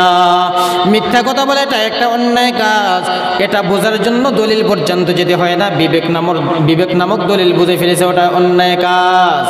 আর ফাহশা মুনকার এমন একটা অন্যায় কাজ, সেটা বোঝার জন্য দলিল পর্যন্ত যেতে হয়। এটা নিজের বিবেক বুঝে না, দলিল পর্যন্ত যেতে হয়। কথা বলেন ঠিক কিনা? যেমন সেজদা করা নেক আমল না বদ আমল? সেজদা করা ভালো না খারাপ? ভালো। কিন্তু এই সেজদা যদি কোনো মানুষ পীরের পায়ে দেয়, তাহলে কোনো মানুষ যদি বট গাছে দেয়, কোনো মানুষ যদি সেজদাটা যদি মা বাবারে দেয়, কথা বলেন ভালো না খারাপ? খারাপ না? এবার এই সেজদা করে নেওয়ালা মানুষ এই জমিনে নাই, আছে, অভাব নাই। এবার আপনি যদি ওকে বলেন, ও দুনিয়ার ভাই, ও আমার ইমানদার ভাই, আপনি সেজদা করেন কেন? এবার ওই ব্যক্তি টাটকা দলিল নিয়ে বসে রয়েছে, আপনাকে বলবে আমরা যে মানুষকে, আমার পীর সাহেবকে আমি সেজদা দেই, এটা আল্লাহর ইবাদতের সেজদা দেই না, এটা সম্মানের ইবাদত দেই, সম্মানের সেজদা দেই। এটা আমরা ইবাদতের সেজদা দেই না, সম্মানের তাজিমান সেজদা দেই। এবার আপনি ওকে প্রশ্ন করলেন যে ইবাদতের সেজদা আল্লাহকে ছাড়া দুনিয়ার জমিনে অন্য কাউকে দেওয়া হারাম। ওই ব্যক্তি বলবে আমার কাছে দলিল আছে। কি দলিল? বলবেন আল্লাহ পাক রব্বুল আলামিন যখন সর্বপ্রথম আদম আলাইহিস সালাতু ওয়াস সালামকে সৃষ্টি করেছিলেন, আদম আলাইহিস সালাতু ওয়াস সালামকে সৃষ্টি করার পর আল্লাহ পাক রব্বুল আলামিন সমস্ত ফেরেশতাদেরকে আদেশ করেছেন, ও আমার ফেরেশতারা তোমরা আদম নবীকে সেজদা করো, আছে না নাই? সমস্ত ফেরেশতারা আদম নবীকে সেজদা করলেন। যদি সমস্ত ফেরেশতারা আদম নবীকে তাজিমান, যদি সম্মানের সেজদা করতে পারে, তাহলে আমরাও আমাদের পীর সাহেবকে কেন সম্মানের তাজিমান সেজদা করতে পারবো না? বলে আরেকটা দলিল নাও। 2 নাম্বার দলিল আমি দিচ্ছি কোরআন থেকে। মিশরের জমিনে পয়গম্বর ইউসুফ আলাইহিস সালাতু ওয়াস সালামকে উনার আব্বাজান এবং আম্মাজান মিলে বাইরা সহ মিলে মিশরের মধ্যে গিয়া হযরত ইউসুফ আলাইহিস সালাতু ওয়াস সালামকে সেজদা করেছিলেন, সম্মানের সেজদা। তাহলে মিশরের মধ্যে ইউসুফ নবীকে যদি সেজদা করতে পারেন, তাহলে আমরা কেন করতে পারবো না? এবার যদি আমার মতো বাঙ্গা মৌলবী হয়, তাহলে এখানে ফেল হয়ে যাবে। ওইখানে আরেকজন আধ্যাত্মিক জগতের মৌলানা লাগবে। কথা বলেন ঠিক কি না? এবার আপনি ওকে প্রশ্ন করবেন, ও আল্লাহর বান্দা, তুই যে বলেছো আদম নবীকে ফেরেশতারা সেজদা করেছিল, কথা ঠিক। তুমি যে বলেছো পয়গম্বর ইউসুফ আলাইহিস সালাতু ওয়াস সালামকে মা এবং বাবা এবং ভাইয়েরা সেজদা করেছে, এটাও কথা ঠিক। এবার তুমি বলো তুমি কোন নবীর উম্মত? তুমি যে আমাকে 2টা দলিল দিয়েছো, তুমি কোন নবীর উম্মত? ইউসুফ নবীর উম্মত নাকি আদম নবীর উম্মত? এবার ওই ব্যক্তি কি বলবে? বলবে আমি মুহাম্মদ সাল্লাল্লাহু আলাইহি ওয়াসাল্লামের উম্মত। ঠিক কি না? মুহাম্মদুর রাসূলুল্লাহ সাল্লাল্লাহু আলাইহি ওয়াসাল্লামের তরিকায় এবং ইসলামের শরীয়তের মধ্যে ইবাদতের সেজদা হোক আর সম্মানের সেজদা হোক আর তাজিমান সেজদা হোক, যে কোনো সেজদা আল্লাহকে ছাড়া অন্যকে দেওয়া হারাম। কথা বলেন ঠিক কি না? এই জন্য আমরা সেজদা করব কাকে? জোরে বলেন, সেজদা করব কাকে? এই জন্য সেজদা করা ভালো, কিন্তু সেজদাটা ভালো যে এটা যদি কেউ অন্যের পায়ে সেজদা দেয়, এটা তো খারাপ। এটা বোঝার জন্য দলিল পর্যন্ত যেতে হয়। কথা বলেন ঠিক কি না? আবার মুসলমান বাবাজিরা ভাইয়েরা, আল্লাহ পাক রব্বুল আলামিন বলেন আমি তোমাদেরকে দুনিয়া জমিনে নেক আমল করার জন্য পাঠাইলাম। নেক আমল করার জন্য বাবা 4টা গুণ লাগবে। প্রতিদিনের ইবাদত আল্লাহর দরবারে কবুল হবে না। এই জন্য তো নামাজ তুমি প্রতিদিন পড়তেই হবে, বাদ দেওয়ার কোনো সুযোগ নাই। কথা বলেন ঠিক কি না? আমি জানি না কোন দিনের নামাজ আল্লাহর দরবারে কবুল হয়ে যাবে, আমি জানি না কোন দিনের তিলাওয়াত আল্লাহর দরবারে কবুল হয়ে যাবে, আমি জানি না কোন দিনের সাদকা খায়রাত আল্লাহর দরবারে কবুল হয়ে যাবে। এই জন্য আল্লাহ পাক রব্বুল আলামিন বলেন, বান্দা দুনিয়ার জমিনে তুমি মৃত্যু রাখ পর্যন্ত আমি আল্লাহ পাকের গোলাম মানতেই থাকো, নামাজ পড়তেই থাকো। তোমার জীবনের একটা সেজদা যদি কবুল হয়ে যায়, তাহলে ওই একটা সেজদা জান্নাতে নেওয়ার জন্য যথেষ্ট হয়ে যাবে। জোরে বলুন সুবহানাল্লাহ। তবে ভালো আমলের জন্য 4টা গুণ হাসিল করতে হবে। যেই মুসলমানের ভিতরে এই 4 গুণওয়ালা আমল থাকবে, ওই মুসলমানের ইবাদত বন্দেগী তো কবুল হবেই হবে। আর ওই মুসলমানকে আল্লাহ পাক রব্বুল আলামিন জান্নাতি বান্দা হিসেবে কবুল করে নেবেন। বলুন সুবহানাল্লাহ। 1 নাম্বার গুণের নাম হলো ইলম। 1 নাম্বার গুণের নাম কি? জোরে বলুন, 1 নাম্বার গুণের নাম কি? ইলম। ইলম হলো আবার 2টা রাস্তা, ইলম 2 প্রকারে হাসিল করা যায়। 1 নাম্বার হলো রিজালুল্লাহ, 2 নাম্বার হলো কিতাবুল্লাহ। ব্যক্তি ছাড়া ইলম হাসিল করা যায়নি, ব্যক্তি ছাড়া শিক্ষা অর্জন করা সম্ভব নেই। কি বলেন? ব্যক্তি ছাড়া শিক্ষা অর্জন করা কি সম্ভব? না। আমার মুসলমান বাবাজিরা ভাইয়েরা, ইলম হাসিল করতে হবে 2টা রাস্তায়। 1 নম্বরে হলো রিজালুল্লাহ, 2 নম্বরে হলো কিতাবুল্লাহ। এক নম্বরে হলো ব্যক্তি, দুই নম্বরে হলো কিতাব। আপনি ব্যক্তি এবং কিতাবের মাধ্যমে ইলম হাসিল করতে হবে। কারণ আপনি নামাজ পড়বেন, নামাজ পড়াটা আপনার উপরে যেমন ফরজ, নামাজের পদ্ধতিটাও শেখা আপনার জন্য তেমন ফরজ। কথা বলেন ঠিক কিনা? আপনি যদি নামাজ পড়ার পদ্ধতি না জানেন তাহলে কেমনভাবে নামাজ পড়বেন? আপনি যদি নেক আমল করার পদ্ধতি না জানেন তাহলে নেক আমল কেমনভাবে করবেন? এই জন্য আল্লাহ পাক রব্বুল আলামিন বলেন ভালো আমল কবুল হওয়ার জন্য 4টা গুণ। এক নাম্বার গুণের নাম হলো ইলম। এই ইলম হাসিল করার রাস্তা হলো 2টা। এক নম্বরে হলো রিজালুল্লাহ, 2 নম্বরে হলো কিতাবুল্লাহ। এক নম্বরে হলো ব্যক্তি, 2 নম্বরে হলো কিতাব। যারা বলে আমরা ব্যক্তি মানি না কিতাব মানি ওরা হলো বন্ড। যারা বলে আমরা কিতাব মানি ব্যক্তি মানি না তারা হলো বন্ড। যারা বলে আমরা মাযহাব মানি না মাযহাবের কোনো প্রয়োজন নাই। যারা বলে আমার ইমাম আবু হানিফা রাহমাতুল্লাহি আলাইহির কোনো দরকার নাই। যারা বলে আমার শিক্ষকের কোনো প্রয়োজন নাই। যারা বলে আমার মাদ্রাসায় পড়া প্রয়োজন নাই, আমি এমনি কোরআন হাদিস মোবাইল থেকে দেখে দেখে শিখতে পারবো, ওই ব্যক্তি বন্ড ছাড়া আর কোনো কিছুই হতে পারে না। কথা বলেন ঠিক কিনা? কারণ আপনি স্কুলে যদি না যান তাহলে ডিগ্রি হাসিল করতে পারবেন না, কলেজ ভার্সিটিতে না গেলে শিক্ষা অর্জন করতে পারবেন না। কথা বলেন ঠিক কিনা? ঘরে বসে বসে যদি কেউ মাস্টার ডিগ্রি করতে পারতো তাহলে স্কুল কলেজ ভার্সিটির কোনো প্রয়োজন ছিল না। আমার মুসলমান বাবাজিরা ভাইয়েরা, ঘরে বসে বসে যদি কোনো মানুষ কোরআনের হাফেজ হয়ে যেতে পারত, ঘরে বসে বসে যদি কেউ কোরআনের আলেম হয়ে যেতে পারত, তাহলে নবীর ঘরে মাদ্রাসার প্রয়োজন ছিল না। কথা বলেন ঠিক কিনা? ও দুনিয়ার ইমানদার, দুনিয়ার জমিনের মধ্যে যদি নিজে নিজে নেক আমল করা যেত তাহলে আপনার আবার আল্লাহ পাক রব্বুল আলামিন দুনিয়ার জমিনে 1,24,000 পয়গম্বর, মতান্তরে 2,24,000 পয়গম্বর, যুগে যুগে মানুষের কল্যাণের জন্য শিক্ষক হিসাবে আল্লাহ পাক পাঠাতেন না। আমার মুসলমান বাবাজিরা ভাইয়েরা, আপনাদের এলাকার কথা বলছি বাবা। এমন এমন মানুষ আছে, এমন এমন মুসলমান বান্দা আছে যারা জীবনে কোনোদিন মাদ্রাসার বারিন্দায় পাড়া দেয় নাই, কিন্তু আলেম ওলামার কথা শুনে শুনে, আল্লাহ ওয়ালার বয়ান শুনে শুনে দাড়িটা লম্বা করেছে, মাথার মধ্যে টুপি দিয়েছে, গায়ে পাঞ্জাবি দিয়েছে, নবীর মোহব্বতে 5 ওয়াক্ত নামাজ আদায় করে, হারাম পান করে না, মিথ্যা কথা বলে না, বিবির স্ত্রীর হক আদায় করে করে দুনিয়ার জমিনে চলাফেরা করে। আছে না নাই? নাই? আমার কথা বুঝলে একটু হানা বলবেন। আপনার মহল্লায়, আপনাদের গ্রামে এমন এমন কিছু মুসলমান বান্দা আছে যারা জীবনে কোনোদিন মাদ্রাসার মধ্যে যায় নাই, মাদ্রাসার বারিন্দাও পাড়া দেয় নাই। কথা বলেন ঠিক কিনা? মক্তবে পড়েছে, স্কুলে পড়েছে। ওই মুসলমান বান্দাটা আলেম উলামাদের কথা শুনে শুনে, আল্লাহ ওয়ালাদের বয়ান শুনে শুনে দুনিয়ার জমিনে আল্লাহ পাক রব্বুল আলামিনের ভয় ঢুকাইয়া, অন্ধকার কবরের ভয় অন্তরের ভিতরে ঢুকাইয়া দুনিয়ার জমিনের মধ্যে নেক আমল করতেছে। নবীর সুন্নতে দাড়িটা রেখে দিয়েছে, নবীর সুন্নতি টুপিটা মাথায় দিয়েছে, নবীর সুন্নতি পাঞ্জাবিটা গায়ে পরিধান করেছে, নবীর সুন্নতের মোহব্বতে, নবীর মোহব্বতে 5 ওয়াক্ত নামাজ আদায় করে জাহান্নামের ভয় থেকে বাঁচার জন্য। এমন বান্দা বলেন আছে না নাই? ওই ব্যক্তি জীবনে মাদ্রাসায় যায় নাই, ওই ব্যক্তি জীবনে কোরআন পড়ে নাই, হাদিস পড়ে নাই। এখন দুনিয়ার কোনো মানুষ কি ফতোয়া দিতে পারবে তার আমল নষ্ট? কি বলেন? কেউ ফতোয়া দিতে পারবে তার আমল হবে না? পারবে না বাবা, তারা আমল নষ্ট না। অথচ দেখা যায় কিয়ামতের কঠিন মুসিবতের ময়দানে, আমি এখন এখানে কত মজার বয়ান করতেছি কণ্ঠ দিয়া, কিয়ামতের কঠিন মুসিবতের ময়দানে দেখা যাবে এই ময়দানের কত শ্রোতারা আমার কথা শুনে শুনে নেক আমল করে করে জান্নাতের বাসিন্দা হয়ে যাবে, আর আবার হাতের মধ্যে কিয়ামতের ময়দানে জাহান্নামের হ্যান্ডকাপ লেগে যাবে। ঠিক কিনা? আমি ডেকে ডেকে বলবো, শ্রোতা তুমি জান্নাতে যাও আর আমি কেন জাহান্নামে যাই? তখন ওই বান্দাটা ডেকে ডেকে বলবে, হুজুর আমি তো বলতে পারি না, আপনার কথা শুনে শুনে আমি নেক আমল করেছিলাম, আপনার বয়ান শুনে শুনে আমি নামাজ পড়েছিলাম, ইবাদত বন্দেগী করেছিলাম, হারাম পান করি নাই, মিথ্যা কথা বলি নাই, কিন্তু আমি তো আপনার ওয়াজ শুনে শুনে দুনিয়া জমিনে নেক আমল করে জান্নাতি হয়েছি। আজকে আপনি আমাকে ওয়াজ করে বয়ান করে কেন জাহান্নামী হলেন? আল্লাহ পাক রব্বুল আলামিন জানায় দেন, ওই বান্দাটা বয়ান করেছে কিন্তু সে নিজে আমল করে নাই।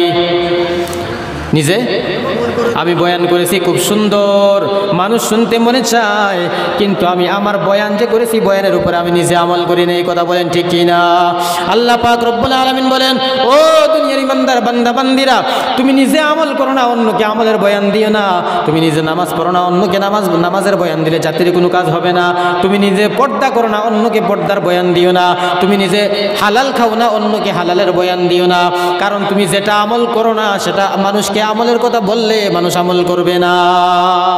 কিয়ামতের কঠিন মুসিবতের ময়দানে যেই দিন লক্ষ লক্ষ কোটি কোটি মানুষের সামনে আল্লাহ পাক রব্বুল আলামিন আমাকে মুজরিম বলে ডাক দিবেন, যেদিন আল্লাহ পাক রব্বুল আলামিন বলবেন ওয়ামতাজুল ইয়াউমা আইয়ুহাল মুজরিমুন, আল্লাহ পাক বলবেন ও বেঈমান, ও মুজরিমের দল, হে বেঈমানের দল, হে নাফরমানের দল, গুনাহগারের দল, আমার নেককার বান্দার কাছ থেকে আলাদা হয়ে যা। আমি আল্লাহ পাক রব্বুল আলামিন আজকে তোমাদেরকে মুজরিম বলে ঘোষণা করলাম আর তোমাদের ঠিকানা জাহান্নাম রেখে দিলাম। তখন বলেন মান সম্মান খুব বেশি বাড়বে নাকি কমবে? আল্লাহ পাক রব্বুল আলামিন বলেন সালামুন কাওলাম মির রাব্বির রহিম। আল্লাহ পাক রব্বুল আলামিন বলেন ও আমার পেয়ারা পেয়ারা বান্দারা, দুনিয়ার জমিনে থাকা অবস্থায় আমি আল্লাহ পাক তোমাদেরকে 60 থেকে 70 বছর একটা হায়াত নামক নিয়ামত দিয়ে দুনিয়ার জমিনে পাঠাইলাম। ওই 60 থেকে 70 বছর হায়াত নামক নিয়ামতের মধ্যে তোমরা দুনিয়ার জমিনের মধ্যে তোমাদের জিন্দেগির মধ্যে আমি আল্লাহ পাককে ভয় করার মতো ভয় করেছো। আমি আল্লাহ পাকের ভয় অন্তরের ভিতরে ঢুকাইয়া জীবনে কোনোদিন গুনাহ করো নাই, জীবনে কোনোদিন শরাব পান করো নাই, জীবনে কোনোদিন আমার দেওয়া জবানটা দিয়ে মিথ্যা কথা বলো নাই, জীবনে কোনোদিন দুনিয়ার জমিনে অন্যায় পাপাচার কাজ করো নাই আমি আল্লাহ পাক রব্বুল আলামিনের ভয়েতে।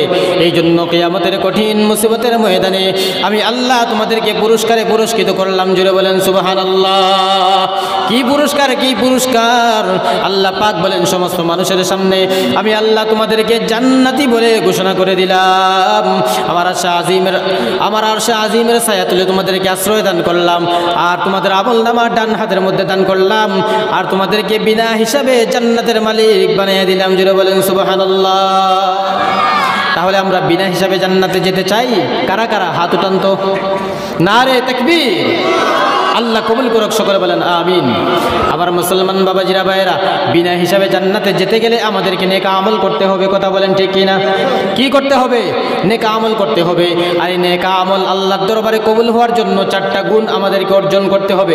1 নাম্বার গুণের নাম হলো ইলম, কারণ ইলম ছাড়া ইবাদত বন্দেগী করা যায় না। কথা বলেন ঠিক কিনা? ইলম ছাড়া ইবাদত করা যায় না। আপনি যদি না জানেন তাহলে ইবাদত করবেন কিভাবে? ঠিক না?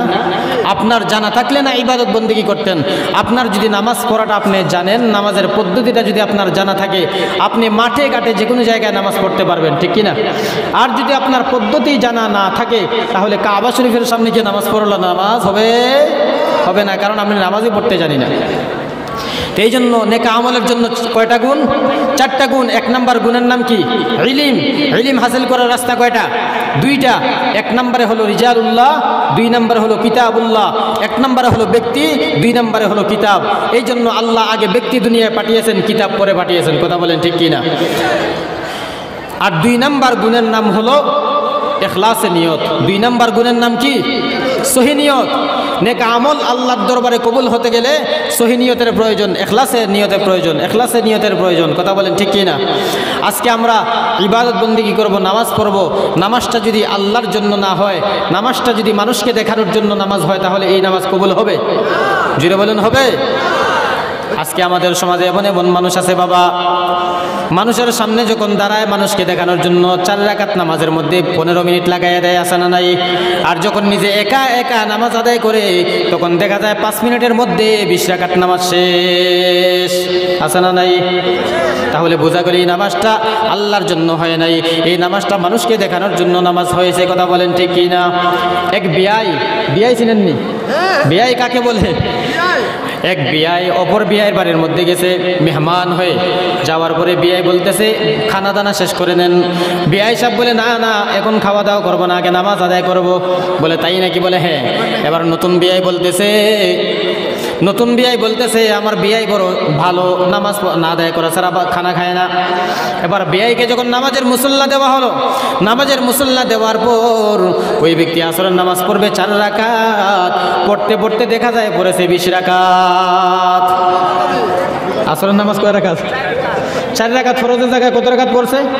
20 রাকাত, তাহলে দেখা গেল নামাজটা আল্লাহর জন্য হয় না, এই বিআইকে দেখানোর জন্য হয়েছে। কথা বলেন ঠিক কি না?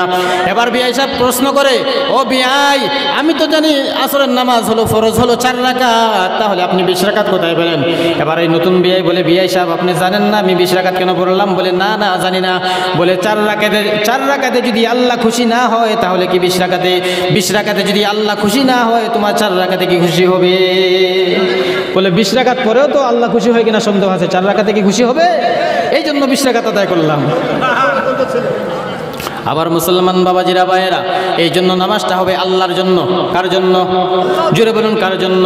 শুধুমাত্র নামাজ নয়, আমার জীবনের যা কাজ আছে আল্লাহ পাক বলেন, কুল ইন্না সালাতি ওয়া নুসুকি ওয়া মাহইয়ায়া ওয়া মামাতি লিল্লাহি রাব্বিল আলামিন।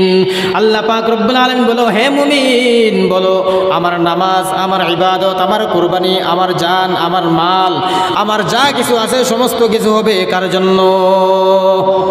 জোরে বলুন, আল্লাহর জন্য। এবার ইখলাসের নিয়ত যদি আমাদের না থাকে, প্রতিটা কাজ, মনে করেন আপনি মাদ্রাসায় দান করলেন 50,000 টাকা, এবার আপনি মনে মনে ভাবলেন হুজুর তো বলে আমাকে কালেকশনের চাঁদা দেওয়ার জন্য বললেন, টাকা দেওয়ার জন্য বললেন, এই প্যান্ডেলে মানুষের অভাব নাই, আমি একজন দাঁড়ায় যাই 50,000 টাকা মানুষকে দেখানোর জন্য দান করলাম। ও দুনিয়ার ইমানদার মুসলমান বাবাজিরা ভাইরা, ভালো করে শুনে নাও, আপনার নিয়তটা যদি থাকে আমি নিজেকে নিজে বড় বানানোর জন্য মানুষকে দেখিয়ে দান করলাম, আপনি 50,000 টাকা কেন 50 কোটি টাকা মাদ্রাসা দান করলেও কোনো লাভ হবে না। হবে? কারণ নিয়ত সহি নাই। আর যদি নিয়তটা সহি থাকে, আপনার সামর্থ্য আছে 1 টাকা দেওয়ার সামর্থ্য, আর এর বেশি নাই, এই জন্য আবার মনে মনে বলবেন না যে হুজুর 1 টাকা দেওয়ার জন্য বলছি। কথা বুঝার চেষ্টা করেন, আপনার সামর্থ্য নাই, আপনার তৌফিকে আছে মাত্র 1 টাকা, আপনি যদি পকেট থেকে 1 টাকা বাহির করে আল্লাহ এবং আল্লাহর নবীকে রাজি খুশি করার জন্য, আল্লাহ পাক রব্বুল আলামিনকে সন্তুষ্ট করার জন্য নবীর ঘর মাদ্রাসায় যদি আপনি দান করেন, এই সঠিক নিয়তে সহি নিয়তে যে আপনি মসজিদের মধ্যে মাদ্রাসার মধ্যে দান করলেন, এই 1 টাকা দান করার কারণে কিয়ামতের কঠিন মুসিবতের ময়দানে আল্লাহ পাক রব্বুল আলামিন আপনার এই দানটাকে নাজাতের ওসিলা বানিয়ে দিবে। জোরে বলেন সুবহানাল্লাহ। আবার মুসলমান বাবাজিরা ভাইরা, ছোট্ট একটা ঘটনা শোনাই, বলবো। পয়গম্বর আদম আলাইহিস সালাতু ওয়াস সালাম যখন দুনিয়ার জমিনের মধ্যে আগমন করলেন, জংলার হরিণেরা বলে, ও জংলার হরিণেরা, পয়গম্বর আদম আলাইহিস সালাতু ওয়াস সালাম দুনিয়ার জমিনের মধ্যে আগমন করেছেন, চলো চলো চলো আমরা একদল হরিণেরা আদম নবীর দিদার লাভের জন্য যাই। একদল হরিণেরা জাগ বেঁধে তারা আল্লাহর পয়গম্বর আদম আলাইহিস সালাতু ওয়াস সালামকে দেখার জন্য জংলার মধ্যে চলে গেল। জংলার মধ্যে যাওয়ার পর হরিণেরা আদম নবীর সঙ্গে বসে বসে মহব্বতে কথাবার্তা হলো। যখন তারা বিদায় নিয়ে চলে আসবে, এমন সময় আল্লাহ পাকের পয়গম্বর আদম আলাইহিস সালাতু ওয়াস সালাম ডেকে ডেকে বলতেছেন, ও আল্লাহ পাকের মাখলুকাত হরিণেরা, আমি তোমাদেরকে কি হাদিয়া দিব বলো? আমার কাছে তো তোমাদেরকে দেওয়ার মতো কোনো কিছুই নাই, তবে আমার শরীরের মধ্যে জান্নাতি গাছের পাতা দিয়ে পোশাক বানানো আছে, আমি আমার শরীরের এই জান্নাতি গাছের পাতা থেকে একটা পাতার অংশ ছিঁড়ে তোমাদেরকে দিলাম, এই পাতা, এই সামান্যটুকু হাদিয়া তোমাদেরকে আমি দান করলাম। এবার পয়গম্বর আদম আলাইহিস সালাতু ওয়াস সালাম নিজের শরীরের মধ্যে জান্নাতি গাছের পাতা দিয়ে পোশাক বানানো ছিল, এই জান্নাতি গাছের পাতার অংশ ছিঁড়ে ছিঁড়ে হরিণদেরকে দিলেন। হরিণরা তারা জান্নাতি গাছের পাতা খাইয়া জংলার মধ্যে ফিরে আসলো। এই জান্নাতি গাছের পাতা খাওয়ার কারণে আল্লাহ পাক তাদেরকে 3টা নিয়ামত দান করেছেন। কয়টা নিয়ামত? 3টা নিয়ামত দান করেছেন। 1 নম্বর হরিণের সৌন্দর্য, চেহারার সৌন্দর্য বেড়ে গেল। 2 নম্বর হরিণের গোস্তের মধ্যে মজা বেড়ে গেল। 3 নম্বর হলো তাদের নাভির মধ্যে কস্তুরীর ব্যবস্থা হয়ে গেল। যখন তারা আদম নবী থেকে পাতা নিয়ে জংলার মধ্যে ফিরে গেল, 2 নম্বর হরিণেরা যারা এখনো টের করতে পায় নাই, যারা এখনো যেতে পারে নাই, ওরা এই যে জান্নাতি গাছের পাতা নিয়ে যাওয়ার পরে পুরা জংলাটা জান্নাতি গাছের পাতার সুঘ্রাণে সমস্ত জঙ্গলটা মুখরিত হয়ে গেছে। তো দ্বিতীয় নম্বর হরিণেরা যারা যেতে পারে নাই তারা বলতেছে কিরে এত সুগ্রাণ কোথায় থেকে আসলো।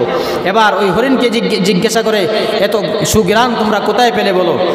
এবার প্রথম নম্বর হরিণেরা বলে তোমরা কি বলতে পারো না জমিনের মধ্যে আল্লাহ পাক রব্বুল আলামিনের পয়গম্বর আদম নবীর আগমন হয়েছে, আদম নবীকে দেখার জন্য গিয়েছিলাম, আদম নবী আমাদেরকে হাদিয়া স্বরূপ জান্নাতি গাছের পাতা দিয়েছে, জান্নাতি গাছের পাতা খেয়েছে, এই জান্নাতি গাছের পাতার সুগ্রাণ। এবার দ্বিতীয় নম্বর হরিণেরা বলে আমরাও তাহলে আদম নবীর কাছে গিয়ে জান্নাতি গাছের পাতা খেয়ে আমরাও গ্রানওয়ালা হয়ে যাব।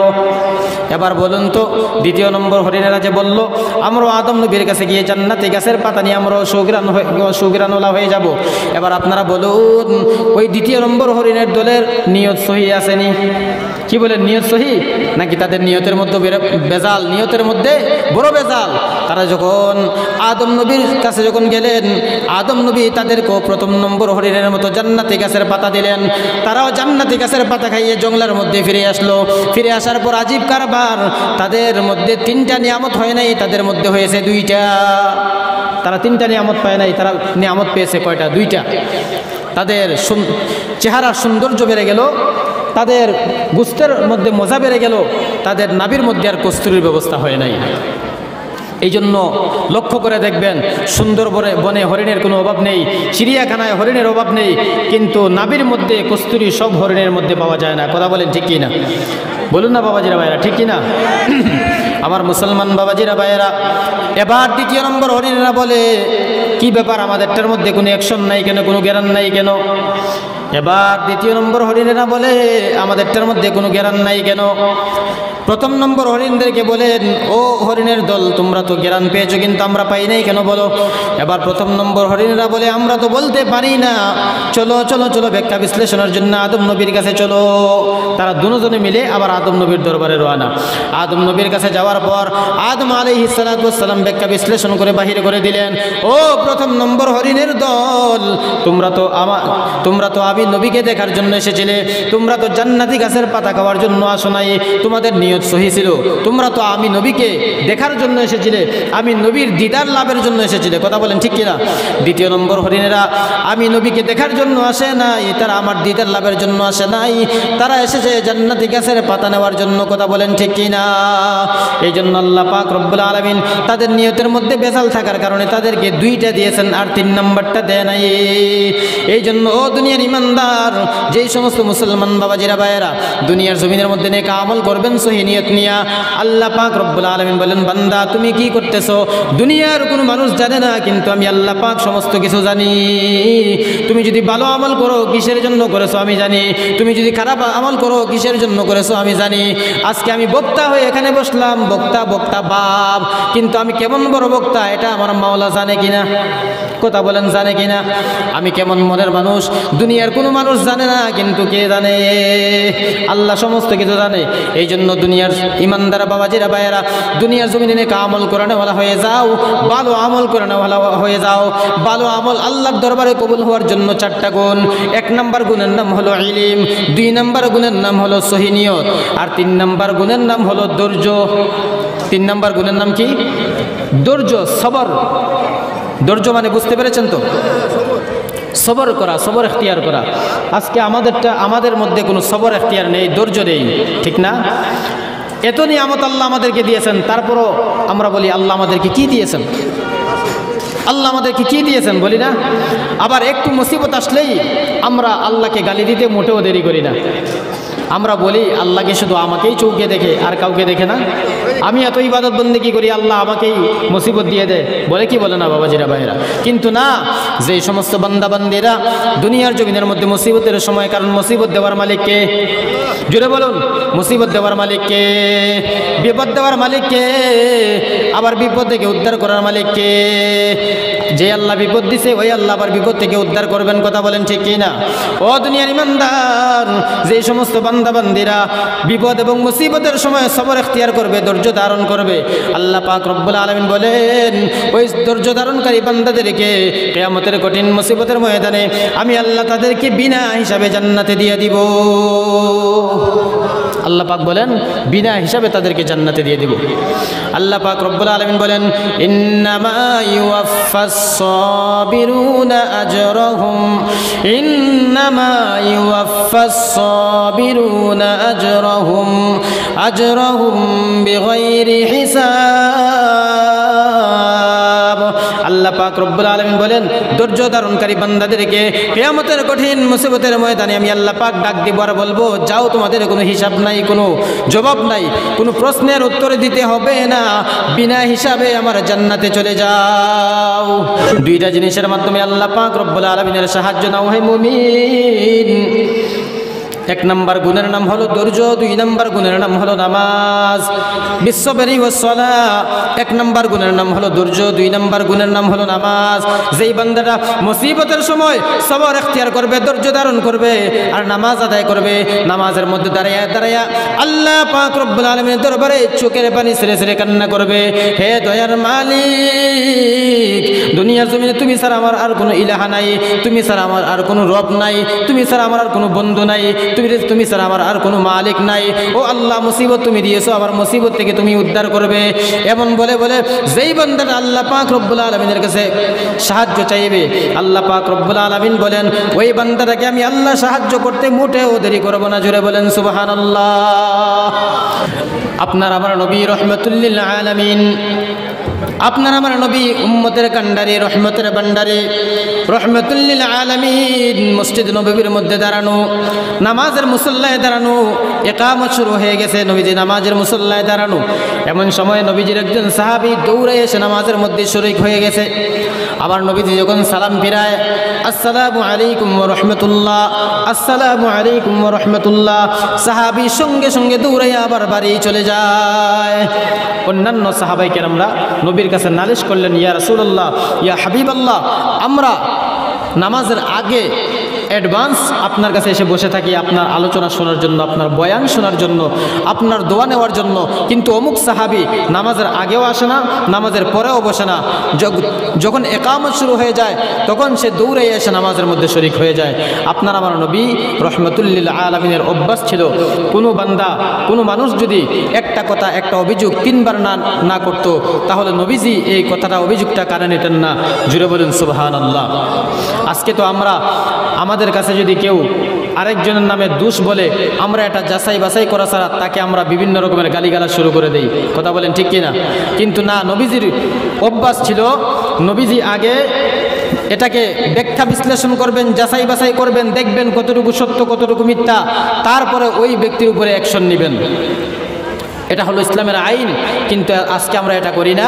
আজকে আমাদের কাছে যদি কেউ অন্যের নামে আমাদের কাছে সমালোচনা করে, গীবত করে, আমরাও ওই ব্যক্তির তালে তাল মিলাই। কথা বলেন ঠিক কিনা? না, এমন কাজ আমরা করব না। তখন নবীজি অভিযোগটা কানে নিলেন না। সাহাবাই কেরাম একদিন অভিযোগ করলেন, নবীজি চুপ। সাহাবাই কেরাম দ্বিতীয় দিন অভিযোগ করলেন, নবীজি চুপ। সাহাবাই কেরাম তৃতীয় দিন অভিযোগ করার পর নবীজি রাহমাতুল লিল আলামিন বলেন, ও সাহাবাই কেরামরা, এই সাহাবী নামাজের আগেও আসে না, পরেও বসে না, মনে হয় তার বাড়ির মধ্যে কোনো সমস্যা আছে। চলুন আমরা সকলে একসাথে মিলে তার বাড়ির মধ্যে গিয়ে দেখি ওই বান্দাটা কি মুসিবতের মধ্যে আছে। এবার আপনার আমার নবী রাহমাতুল লিল আলামিন সাহাবাই কেরামদেরকে নিয়ে ওই সাহাবীর বাড়ির মধ্যে উপস্থিত হয়ে গেলেন। তার বাড়ির দরওয়াজার সামনে গিয়ে তাকে সালাম দিলেন, আসসালামু আলাইকা ইয়া আহলাল বাইত, ও ঘরওয়ালা কে আছো, তুমি তাড়াতাড়ি ঘর থেকে বাহির হও, আল্লাহ পাকের পয়গম্বর রাহমাতুল লিল আলামিন তোমার ঘরের দরওয়াজার সামনে হাজির। কিন্তু ঘর থেকে কোনো আওয়াজ আসে না। নবীজি একবার সালাম দিলেন, ঘর থেকে কোনো আওয়াজ নাই। নবীজি দুইবার সালাম দিলেন, ঘর থেকে কোনো আওয়াজ নাই। নবীজি তিনবার সালাম দিলেন, ঘর থেকে কোনো আওয়াজ নাই। কিন্তু নবীজি চিন্তার মধ্যে পড়ে গেলেন, কি ব্যাপার, কোনো আওয়াজ আসে না কেন? হঠাৎ করে নবীজি লক্ষ্য করে শুনেন ওই সাহাবাই কেরামের ঘরের মধ্যে কান্নার আওয়াজ। কিসের আওয়াজ? কান্নার আওয়াজ। ওই বান্দাটা কান্না করতেছে। এবার আপনার আমার নবী রাহমাতুল লিল আলামিন ডেকে ডেকে বলতেছে, ও সাহাবী, কেন কান্না করতেছো, কি হয়েছে বলো? এবার ওই সাহাবী করুণ আওয়াজ দিয়ে বলে, নবী আমি এত পরিমাণে গরিব, আমি যে আপনার সামনে উপস্থিত হব, আপনার সামনে উপস্থিত হওয়ার মতো আমার পরনে ভালো কোনো জামা কাপড় নাই, আমার পরনে ভালো কোনো জামা কাপড় নাই, আমি কি নিয়ে আপনার সামনে উপস্থিত হব রে নবী? আমার পরনে যে ভালো কোনো জামা কাপড় নাই।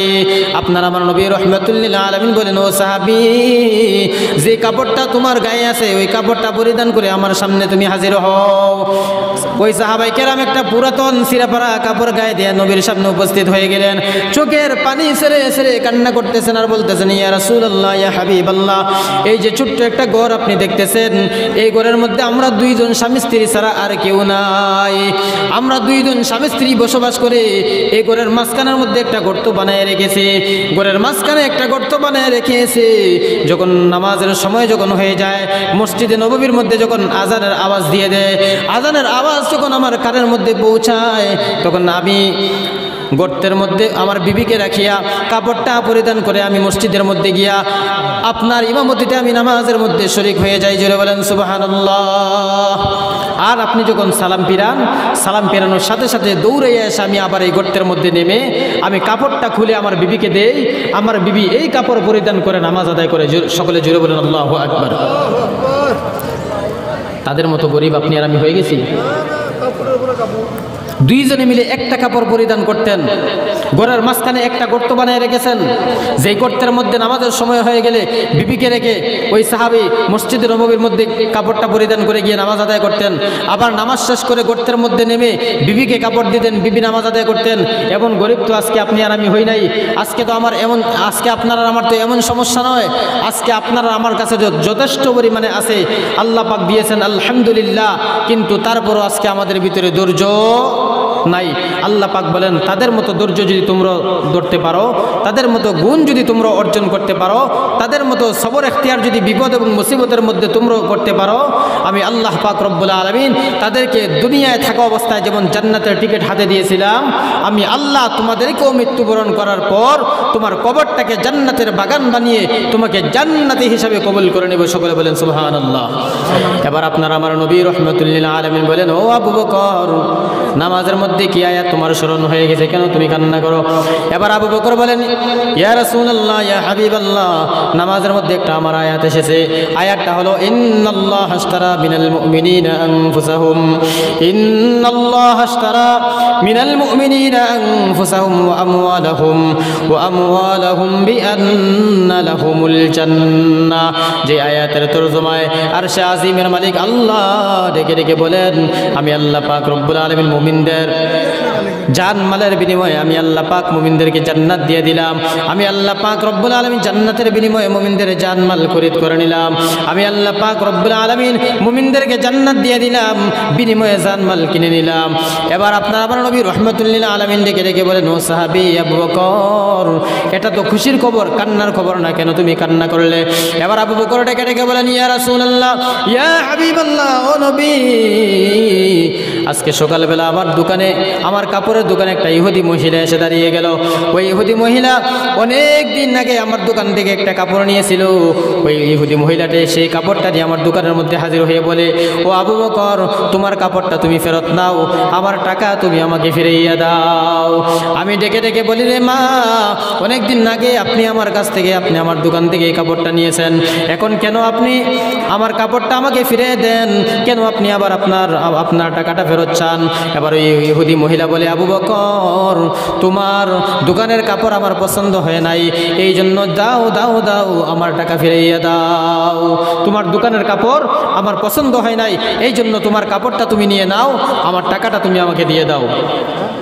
আবু বকর সিদ্দিক রাদিয়াল্লাহু তাআলা আনহু বলেন, ইয়া রাসূলুল্লাহ, ইয়া হাবিবাল্লাহ, কিয়ামতের কঠিন মুসিবতের ময়দানে আরশে আজিমের মালিক আল্লাহ, ওই কিয়ামতের কঠিন মুসিবতের ময়দানে যেই দিন নিজের আপন কেউ থাকবে না, যেই দিন মা তার সন্তানকে চিনবে না, যেই দিন সন্তান তার মাকে চিনবে না, যেই দিন বাবা তার সন্তানকে চিনবে না, যেই দিন সন্তান তার বাবাকে চিনবে না, যেই দিন ওই সূর্যটা মাথার আধা উপরে চলে আসবে, বেনামাজি বান্দার মাথার মগজগুলো বাতের মতো টাস টাস করে ফেটে যাবে, যে কিয়ামতের কঠিন মুসিবতের ময়দানে সবাই জাহান্নামের আযাব থেকে বাঁচার জন্য এদিক সেদিক ছুটাছুটি করতে থাকবে, ওই কিয়ামতের কঠিন মুসিবতের ময়দানে আল্লাহ পাক রব্বুল আলামিন যদি বলেন, আবু বকর দুনিয়ার জমিনে থাকা অবস্থায় আমি আল্লাহ তোমাকে জান্নাত দিয়েছিলাম, বিনিময়ে তোমার কাছ থেকে জানমাল কিনেছিলাম, এখন আজকে কিয়ামতের কঠিন মুসিবতের ময়দানে তুমি আমার জান্নাতটা তুমি আমাকে ফিরিয়ে দাও, তোমার জানমাল তুমি আবার ফিরাইয়া নাও। আমি যদি বলি, রে মালিক কেন আপনি জান্নাত দিয়া ফেরত নেন, কেন জানমাল আবার ফেরত দেন? আল্লাহ যদি বলে, আবু বকর দুনিয়ার জমিনে থাকা অবস্থায় তোমার ইবাদত আমি আল্লাহর কাছে পছন্দ হয় নাই, তোমার নামাজ আমার কাছে পছন্দ হয় নাই, তোমার কোরআন তিলাওয়াত আমার কাছে পছন্দ হয় নাই, তোমার এক কথায় টোটালে তুমি যা ইবাদত বন্দেগী করেছো কোনো ইবাদতে আমি আল্লাহর দরবারে কবুল হয় নাই, এই জন্য আমার জান্নাত তুমি আমাকে ফিরিয়ে দাও। ইয়া রাসূলুল্লাহ, ইয়া হাবিবাল্লাহ, বলুন ওই সময় আমি আবু বকর জাহান্নামের আসামি হওয়া ছাড়া কি আর কোনো উপায় থাকবে? এই জন্য সেই আয়াতের তরজমার দিকে তাকায় তাকায় কান্না করতেছি। জুড়ে বলেন আল্লাহু আকবার। সেই আবু বকর সিদ্দিক রাদিয়াল্লাহু তাআলা আনহু জান্নাতের টিকিট হাতে নিয়ে জাহান্নামের বয়েতে কান্না করে, আর আজকে আমরা কেমন মুসলমান হলাম, ইবাদত তো করি না, আল্লাহর জাহান্নামের বয়েতে কান্নাও করি না। কথা বলেন ঠিক কিনা? অনেক মুসলমান মহিলারা, মা বোনেরা মনে করে ইসলাম তাদেরকে সম্মান দেয় নাই, ইসলাম তাদেরকে মর্যাদা দেয় নাই। না না না, এটা ভুল কথা। ইসলাম নারীর অধিকার যেই পরিমাণ দিছে ওই পরিমাণ মর্যাদা দুনিয়ার জমিনে আর কেউ দিতে পারে না। এই কথা বলেন ঠিক কিনা? ও দুনিয়ার ইমানদার বাবাজিরা ভাইয়েরা, এই জন্য আল্লাহ সুবহানাহু ওয়া তাআলা নারীদের মর্যাদা এত বেশি বাড়িয়ে দিয়েছেন, এত বেশি বাড়িয়ে দিয়েছেন। এই জন্য আল্লাহ পাক রব্বুল আলামিন বলেন, ও দুনিয়ার নারীরা, ও দুনিয়ার মহিলারা, ও দুনিয়ার মা বোনেরা, আপনাদেরকে বলতেছি আপনারা সাধারণ কোনো মা নয়, আপনারা সাধারণ কোনো নারী নয়, আপনারা খাদিজা রাদিয়াল্লাহু তাআলা আনহার মতো আম্মা জান, আপনারা হযরতে আয়েশা সিদ্দিকা রাদিয়াল্লাহু তাআলা আনহার মতো আম্মা জান, আপনারা হলেন হযরতে মা ফাতেমাতুজ জোহরা রাদিয়াল্লাহু তাআলা আনহার মতো আম্মা জান। আপনারা যদি দুনিয়ার জমিনে আপনার ঘরের মধ্যে আপনি নেক আমল করেন, ভালো আমল করেন, আপনি যদি পর্দা রক্ষা করে চলেন, তাহলে আপনার স্বামীটাও ভালো হয়ে যাবে। কথা বলেন ঠিক কিনা? যেই ঘরের মা ভালো, যেই ঘরের বোন ভালো, যেই ঘরের মহিলা ভালো, ওই ঘরের পুরুষও ভালো। আর যেই ঘরের মহিলারা ভালো না, ওই ঘরের পুরুষও ভালো থাকতে পারে না। কথা বলেন ঠিক কিনা? এই জন্য মা বোনেরা যারা আসছেন, আপনাদের কাছে আমি একটা আবদার রেখে যাব। আমি অনেক দূর থেকে আম্মা জানেরা, আমি অনেক দূর থেকে অনেক কষ্টকে উপেক্ষা করে এসেছি। আমি আপনাদের কাছে একটা আবদার রাখলাম, আপনি দুনিয়ার জমিনের মধ্যে 5 ওয়াক্ত নামাজ সময় মতো আদায় করবেন, আর নিজে পর্দা রক্ষা করে চলবেন। আপনার জবানের কণ্ঠের আওয়াজ যেন অন্য কোনো পরপুরুষ যেন শুনতে না পায়, আপনার শরীর বডিটা যেন অন্য কোনো পরপুরুষ দেখতে না পায়, আপনার দুনিয়ার জমিনের মধ্যে নিজের চেহারাটা অন্য পুরুষ যেন দেখতে না পায়, আপনার কণ্ঠের আওয়াজ অন্য কোনো পুরুষ যেন শুনতে না পায়। যদি এমনভাবে যদি দুনিয়ার জমিনের মধ্যে আপনি নেক আমল করতে পারেন, 5 ওয়াক্ত নামাজ আদায় করতে পারেন, স্বামীর মাল ও ধন সম্পদগুলো যদি হেফাজত করতে পারেন, আর নিজের সন্তানদেরকে যদি উত্তম শিক্ষা দিয়া, ইসলামী শিক্ষা দিয়া দুনিয়ার জমিনের মধ্যে ইসলামী শিক্ষা শিক্ষিত করতে পারেন, তাহলে আল্লাহ পাক রব্বুল আলামিন বলেন ওই ঘরের মধ্যে আমি আল্লাহ পাকের রহমত আর বরকতে ঘরটা ভরপুর হয়ে যায়। জোরে বলেন সুবহানাল্লাহ। ওই ঘরটা রহমত আর বরকত দিয়ে আমি আল্লাহ পাক ভরপুর করে দেই। জোরে বলেন সুবহানাল্লাহ। আমার মুসলমান বাবাজিরা ভাইয়েরা, আমাদের ছেলে সন্তানদেরকে উত্তম শিক্ষা দেওয়া দরকার। কথা বলেন ঠিক কিনা? আমাদের ছেলে সন্তানদেরকে আদর্শবান শিক্ষা দেওয়া দরকার, তাদেরকে আমরা ইসলাম শিক্ষা শিক্ষিত করে তোলার দরকার। আমি ছোট্ট একটা ঘটনা আপনাদের কাছে বলি, শুনতে রাজি আছেন তো ইনশাআল্লাহ? ছোট্ট একটা ঘটনা, ধৈর্য সহকারে শুনেন। ও যুবক ভাই, সারা রাত মোবাইল চালাইলা কিন্তু এই খবরটা তো পাও নাই, এবার শোনো আমি কি বলতেছি। আবার মুসলমান বাবাজিরা ভাইয়েরা, ছোট ভাই আর বড় ভাই, তারা দুইজন মহব্বতের ভাই, দুনিয়ার জমিনে তারা মহব্বত নিয়ে চলাফেরা করতেছেন। এমন এক সময় ছোট ভাই বিবাহ করে ফেললো, বড় ভাই বিবাহ করে নাই। এবার ছোট ভাই ডেকে ডেকে বলে, ভাইজান আপনি বিবাহ করেন না কেন? বড় ভাই বলেন, আমি আমার মনের মতো মেয়ে পাই না, সেই জন্য বিবাহ করি না। ছোট ভাই মনে মনে ভাবলো, মনে হয় সম্ভ্রান্ত পরিবারের ভালো একটা সুন্দরী রূপসী টাকাওয়ালা একটা মেয়ে চায়। ছোট ভাই অনেক দিন পরে খোঁজাখুঁজি করে সুন্দর একটা রূপসী কন্যা বাহির করলো। এবার বড় ভাইকে বলে, ভাইজান আপনার জন্য অমুক গ্রামের সুন্দর সম্ভ্রান্ত পরিবারের টাকাওয়ালা একটা মেয়ে বাহির করেছি, আপনার জন্য ঠিক করেছি, বিবাহের প্রস্তাব দিতে বলবো। এবার কি বলেন? এবার বড় ভাই বলে, না না, আমি এমন মেয়ে চাই না। বলে, তো তাহলে তুমি কেমন মনের মেয়ে চাও? এবার বড় ভাই বলে, ও আমার মহব্বতের ছোট ভাই, আমি আমার জীবনের অর্ধাঙ্গিনী, আমি আমার জীবনের সঙ্গিনী এমন একটা কন্যাকে বানাতে চাই, এমন একটা মেয়েকে বানাতে চাই, যেই মেয়েটা আমার ডান হাত ধরে আমাকে জান্নাতে ঢুকাইয়া দিবে,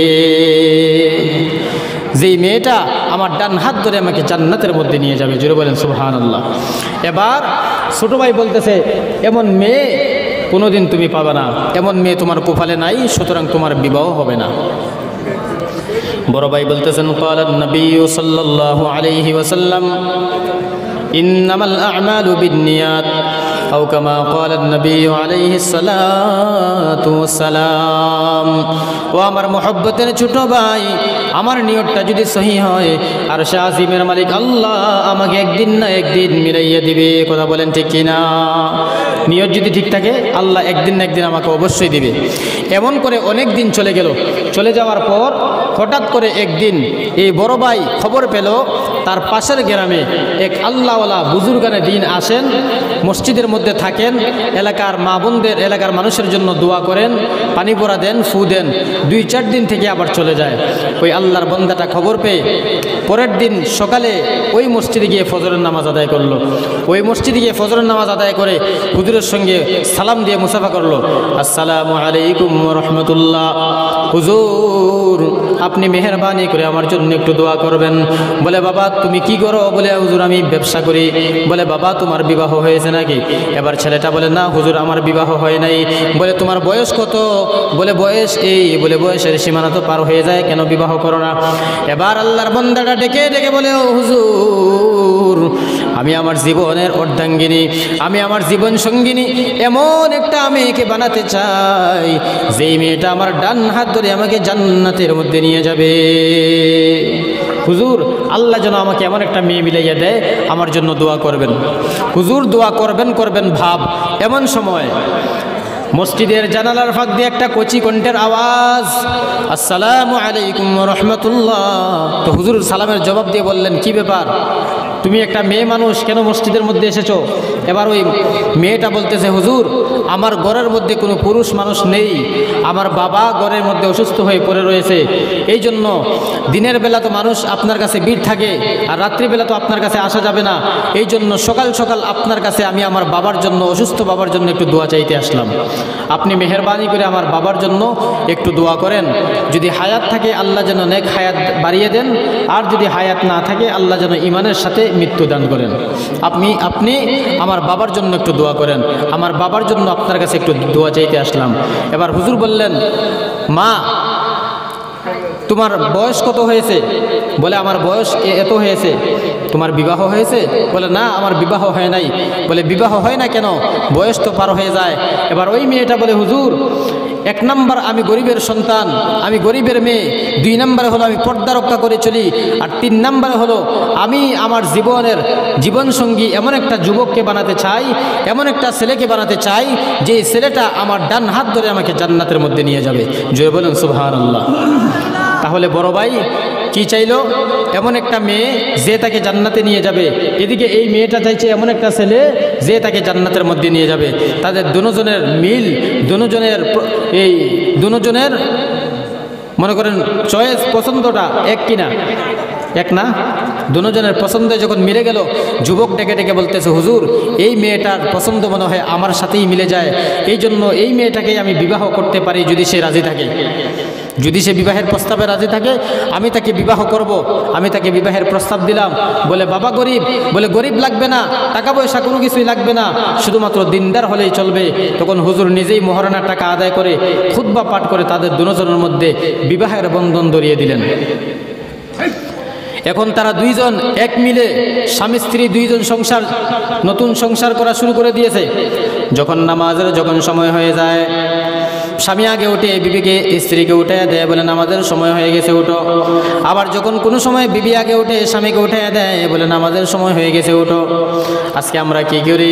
আমরা যখন মসজিদে যখন আজানের সময় যখন আজান দিয়ে দেয়, মসজিদে যখন নামাজ পড়তে আসি, তখন আমার বাড়ির মধ্যে বিবিকে ভালো করে কম্বল গায়ে দিয়ে আমরা রেখে আসি। কথা বলেন ঠিক কি না? কম্বলটা গাও দিয়া বলি তুমি ঘুমাও, আমি মসজিদে যাই না, বলে আমিও মসজিদে যাই, তুমিও উঠো, নামাজটা আদায় করো, ঠিক কিনা? এটা তো আজকে আমরা করতে পারি না। এবার বাবাজিরা ভাইয়েরা, দুইজনে এক মিলে সংসার তারা শুরু করে দিয়েছে। তারা তাহাজ্জুদ নামাজের মধ্যে দাঁড়ায় দাঁড়ায় আল্লাহ পাক রব্বুল আলামিনের কাছে কান্না করে। ও যুবক, ভালো করে শুনে নাও, তুমিও তো যুবক, তারাও তো যুবক, তুমিও তো যুবক, আমিও তো তোমার মতো একটা যুবক সন্তান। আমিও যদি ইচ্ছা করতাম প্যান্ট শার্টটাই লাগাইয়া রাস্তায় রাস্তায় ঘোরাফেরা করতাম, কোনো মানুষ আমাকে বাধা দিত না। কথা বলেন ঠিক কি না? আমি যদি ইচ্ছা করতাম শরাবের বোতল হাতে নিয়ে রাস্তায় রাস্তায় ঘুরতাম, কোনো মানুষ আমাকে বাধা দিত না। আমি যদি ইচ্ছা করতাম দুনিয়ার জমিনে মোবাইল ইন্টারনেটের মাধ্যমে আল্লাহর দেওয়া সময়টাকে আমি নষ্ট করতাম, কোনো মানুষ আমাকে বাধা দিত না। কথা বলেন ঠিক কি না? কিন্তু কেন মাথায় টুপি দিলাম, কেন মুখে দাঁড়িয়ে রাখলাম, কেন গায়ের মধ্যে লম্বা জামা পরলাম, কেন 5 ওয়াক্ত নামাজ আদায় করি, কেন দুনিয়ার জমিনে ইবাদত বন্দেগী ছাড়ি না, কেন দুনিয়ার জমিনে গুনাহের কাজ করি না, কেন করি না জানোনি? নবীর ঘর মাদ্রাসায় পড়লাম, কোরআন পড়লাম, হাদিস পড়লাম, দেখলাম জাহান্নাম সত্য, কবরে আযাব সত্য। আল্লাহ পাক রব্বুল আলামিন বলেন গুনাহগারের জন্য হলো জাহান্নাম আর নেককারদের জন্য হলো জান্নাত। ও দুনিয়ার ইমানদার বাবাজিরা ভাইয়েরা, সাধারণত একটা মশার কামড় তুমি সহ্য করতে পারো না, জাহান্নামের ভয়ঙ্কর আযাব কেমন করে তুমি সহ্য করবা? ও দুনিয়ার ইমানদার, সাধারণত দুনিয়ার জমিনে একটা বেতের বাড়ি সহ্য করতে পারো না, অন্ধকার কবরে আযাব কেমন করে সহ্য করবা রে বাবা? এই জন্য চিন্তা করে দেখলাম দুনিয়ায় যা কিছু করি না কেন, আল্লাহর আযাব থেকে বাঁচার কোনো রাস্তা নাই, আল্লাহর আযাব থেকে বাঁচার কোনো উপায় নাই। এই জন্য দুনিয়া জমিনে নবীর সুন্নতি তরিকা ছাড়ি না, নবীর হাদিস ছাড়ি না। এই জন্য দুনিয়ার জমিনে আল্লাহ পাকের খিলাফ কোনো কাজ করি না। না হলে তো আমিও যদি ইচ্ছা করতাম দুনিয়ার জমিনে অন্যায় পাপাচার কাজ করতে পারতাম না? আমারও তো মন চায়, গুনাহ করতে চায় কি চায় না? কিন্তু কেন করি না? আপনার মন যদি গুনাহের প্রতি একবার আগায়, আমার মন গুনাহের প্রতি 10 বার আগাবে। কারণ আপনাকে শয়তান ধোঁকা অতি সহজে দিতে পারবে, আর আপনার সঙ্গে যদি শয়তান একটা লাগে, আমার পিছনে শয়তান 5টা লাগবে। কথা বলেন ঠিক কিনা? একজন আওয়াম এবং একজন আলিম ব্যবধান আছে না নাই? আছে। তো মুসলমান বাবাজিরা ভাইয়েরা, ও দুনিয়ার ইমানদার, এবার তারা তাহাজ্জুদ নামাজের মধ্যে দাঁড়িয়ে আল্লাহ পাক রব্বুল আলামিনের কাছে কান্না করে, হে দয়ার মালিক, আপনি আমাদেরকে একটা নেক সন্তান দান করেন, নেক পুত্র সন্তান দান করেন, যে নেক পুত্র সন্তানটা দুনিয়ার জমিনে আসার পরে দুনিয়ার জমিনে এমন আদর্শ গঠন করবে, দুনিয়ার জমিনে নেক আদর্শ গঠন করবে, এমন একটা নেক সন্তান তুমি আমাদেরকে দান করো। ও দুনিয়ার ইমানদার, নেক সন্তান আল্লাহর কাছে চাইতে হয়, না চাইলে পাওয়া যায় না। ধন দৌলত আল্লাহর কাছে চাইতে হয়, না চাইলে পাওয়া যায় না। সাহায্য আল্লাহর কাছে চাইতে হয়, না চাইলে পাওয়া যায় না। কথা বলেন ঠিক কি না? আল্লাহ পাক রব্বুল আলামিন বলেন দুনিয়ার জমিনের মধ্যে সবাই হলো স্বার্থপর, আমি আল্লাহ পাকের কোনো স্বার্থ নাই। আমি আল্লাহ পাকের ছেলে নাই, মেয়ে নাই, স্ত্রী পুত্র কেউ নাই যে তাদেরকে দিতে হবে। তোমরা আদরের বান্দা ছাড়া আমার আর কোনো দিক নাই। ও আদরের বান্দারা, যা নাজ নিয়ামত রেখেছি, যত নাজ নিয়ামত রেখেছি সবগুলো তোমাদের জন্য রেখেছি। তোমরা ছাড়া আমি আল্লাহর কাকে দান করবো রে বান্দা? এই জন্য গভীর রজনীতে যখন পশু পাখি ঘুমাইয়া যায়, যখন মানুষগুলা যখন ঘুমিয়ে যায়, যখন নীরব হয়ে যায়, তখন আরামের ঘুমটাকে হারাম করো। তাহাজ্জুদের নামাজের বিছানাটা বিছাইয়া নাও, ঠান্ডা পানি দিয়ে ওযু করে আল্লাহ পাক রব্বুল আলামিনের কুদরতি কদমে সেজদা করে নিজের গুনাহের কথা স্মরণ করে আল্লাহ পাক রব্বুল আলামিনের দরবারে যারা চোখের পানি ছেড়ে ছেড়ে কান্না করে, আবার আল্লাহ পাক রব্বুল আলামিন বলেন, ও ফেরেশতারা তোমরা সাক্ষী থাকো, আমার এই বান্দাটার চোখের পানি মাটিতে পড়ার আগে আগে তার জীবনের সব গুনাহ আমি আল্লাহ মাফ করে দিলাম। কিন্তু আজকে আমরা তাহাজ্জুদ নামাজ তো দূরের কথা, 5 ওয়াক্ত নামাজে আদায় করতে পারি না। তাহাজ্জুদ তো অনেক দূরের কথা। কথা বলেন ঠিক কি না? আল্লাহ এত দয়ালু, এত মেহেরবান। কাদেরে কুদরত দারি, কাদেরে কুদরত দারি বর কামাল, আনতা রব্বি আনতা হাসবি জুল জালাল, তুহি কাদের জলিলুল্লাহ জাহাদার, বহর হালে তুহি মেরা নিগাহদার। ও দুনিয়া দুনিয়ার ইমানদার বাবাজিরা ভাইয়েরা, আল্লাহর কোনো স্বার্থ নাই, আল্লাহর কোনো ছেলে নাই, মেয়ে নাই। আল্লাহ পাক বলেন লাম ইয়ালিদ ওয়া লাম ইউলাদ ওয়া লাম ইয়াকুল লাহু কুফুয়ান আহাদ। আল্লাহ পাক বলেন আমি আল্লাহ কারো থেকে জন্ম নেই নাই, কেউ আমাকে জন্ম দেয় নাই, আমি আল্লাহ কাউকে জন্ম দেই নাই, আমার কোনো ছেলে নাই, মেয়ে নাই, স্ত্রী পুত্র কেউ নাই। কথা বলেন ঠিক কি না? আল্লাহর ছেলে মেয়ে আছে? আল্লাহ ছেলে মেয়ে আসেনি? নাই। আল্লাহ পাক রব্বুল আলামিন বলেন যা কিছু রাখলাম শুধুমাত্র তোমাদের জন্য রাখলাম, কিন্তু আমরা চাওয়ার মতো চাইতে পারি না, সেই জন্য আল্লাহর কাছ থেকে আমরা নিতে পারি না। আমরা আল্লাহর কাছে চাওয়ার মতো চাইতে পারি না, সেই জন্য আল্লাহ আমাদেরকে দেয় না, ঠিক না? মুসলমান বাবাজিরা ভাইয়েরা, এবার তারা স্বামী স্ত্রী দুইজনে মিলে তাহাজ্জুদ নামাজ আদায় করে আল্লাহ পাক রব্বুল আলামিনের কাছে দোয়া করে, ও আরশে আজিমের মালিক, আপনি আমাদেরকে নেককার সন্তান দান করেন, এমন একটা সন্তান দান করেন যেই সন্তানটা দুনিয়ার জমিনে আদর্শ সন্তান হিসাবে যেন কবুল হয়ে যায়। আল্লাহ পাক রব্বুল আলামিন স্বামী স্ত্রীর তাহাজ্জুদ নামাজের বদৌলতে, দোয়ার মধ্যে কান্না করার বদৌলতে, সবর এখতিয়ারের মাধ্যমে আল্লাহ পাক রব্বুল আলামিন তাদেরকে একটা নেক সন্তান দান করলেন, এমন একটা নেক সন্তান দান করলেন। এই নেক সন্তানটাকে তারা এমন আদর্শওয়ালা সন্তান দুনিয়ার জমিনে বানাইছে। আজকে তো আমরা আমাদের সন্তানদের হাতে, ছোট ছোট মাসুম বাচ্চাদের হাতে মোবাইল তুলে দেই না? ছোট ছোট মাসুম বাচ্চাদের হাতে মোবাইল তুলে দেই, কান্না করলেই তাদের হাতে মোবাইল দিয়ে দেই, মোবাইল চাও, কার্টুন লাগিয়ে দেই কি দেই না? ছোট ছোট মাসুম বাচ্চাদের হাতে মোবাইল তুলে দেয়। মোবাইল, যেই সমস্ত মা এবং বাবারা নিজের ছোট ছোট মাসুম বাচ্চাদের হাতে মোবাইল ইন্টারনেট তুলে দেয়, ওই সমস্ত মা বাবারা নিজে জেনে শুনে নিজের সন্তানদেরকে জাহান্নামের মধ্যে নিক্ষেপ করলো, নিজে জেনে শুনে তার সন্তানের ভবিষ্যৎটা নষ্ট করলো। কথা বলেন ঠিক কিনা? এই জন্য আমরা আমাদের ছোট ছোট মাসুম বাচ্চাদের হাতে মোবাইল ইন্টারনেট তুলে দেব না, তাদেরকে আমরা কোরআন শিক্ষা দিব, ইসলাম শিক্ষা দিব, দুনিয়ার জমিনে উত্তম শিক্ষা দিব, দুনিয়ার জমিনের মধ্যে আদর্শ সন্তান হিসাবে তাদেরকে বানানোর চেষ্টা করব। সকলে বলেন ইনশাআল্লাহ। একটা সন্তান আল্লাহ দোয়ার বদৌলতে তাদেরকে দান করলেন। এই সন্তানটা বড় হওয়ার পর এমন আদর্শ তৈরি করলো, এই সন্তানটা যখন বড় হলো, বড় হয়ে এমন আদর্শ তৈরি করলো, আমার মুসলমান বাবাজিরা ভাইয়েরা, ওই সন্তানটা বড় হওয়ার পর এমন আদর্শ দুনিয়া জমিনে তৈরি করলো রে বাবা। ও দুনিয়ার ইমানদার, বর্তমানে ইসরায়েল যে পরিমাণে ফিলিস্তিনের মধ্যে আক্রমণ করে, ওই সময় আল্লাহর বান্দাটা সিরিয়ার জমিনটা হাতে নিল, মিশরের জমিনটা হাতে নিল, ফিলিস্তিনের জমিনটা হাতে নিল। হাতে নিয়ে ওই আল্লাহর পালোয়ান বান্দাটা দুনিয়ার জমিনে এমন আদর্শ তৈরি করলো, দুনিয়ার সমস্ত মানুষদেরকে, সমস্ত মুসলমানদেরকে নিরাপত্তার ব্যবস্থা করে দিল, এমন আদর্শ দুনিয়ার জমিনে তৈরি করলো। ওই আদর্শ সন্তানটার নাম কিয়ামত পর্যন্ত যত শিক্ষিত মানুষ আছে, সমস্ত শিক্ষিত মানুষেরা ওই সন্তানটার নাম মহব্বতের সহিত স্মরণ করে। ও মুসলমান যুবক বাবাজিরা ভাইয়েরা, সারা রাত ইন্টারনেট চালাইলা, কিন্তু ফেসবুক চালাইলা, সারা রাত্র মেসেঞ্জার চালাইলা, ইন্টারনেটে চার্জ করে দেখবা ওই আদর্শওয়ালা সন্তানের নাম, ওই সন্তানের নাম হলো কেমন মা বাবা, কেমন সন্তান তারা দুনিয়ার জমিনের মধ্যে রেখে গেছে।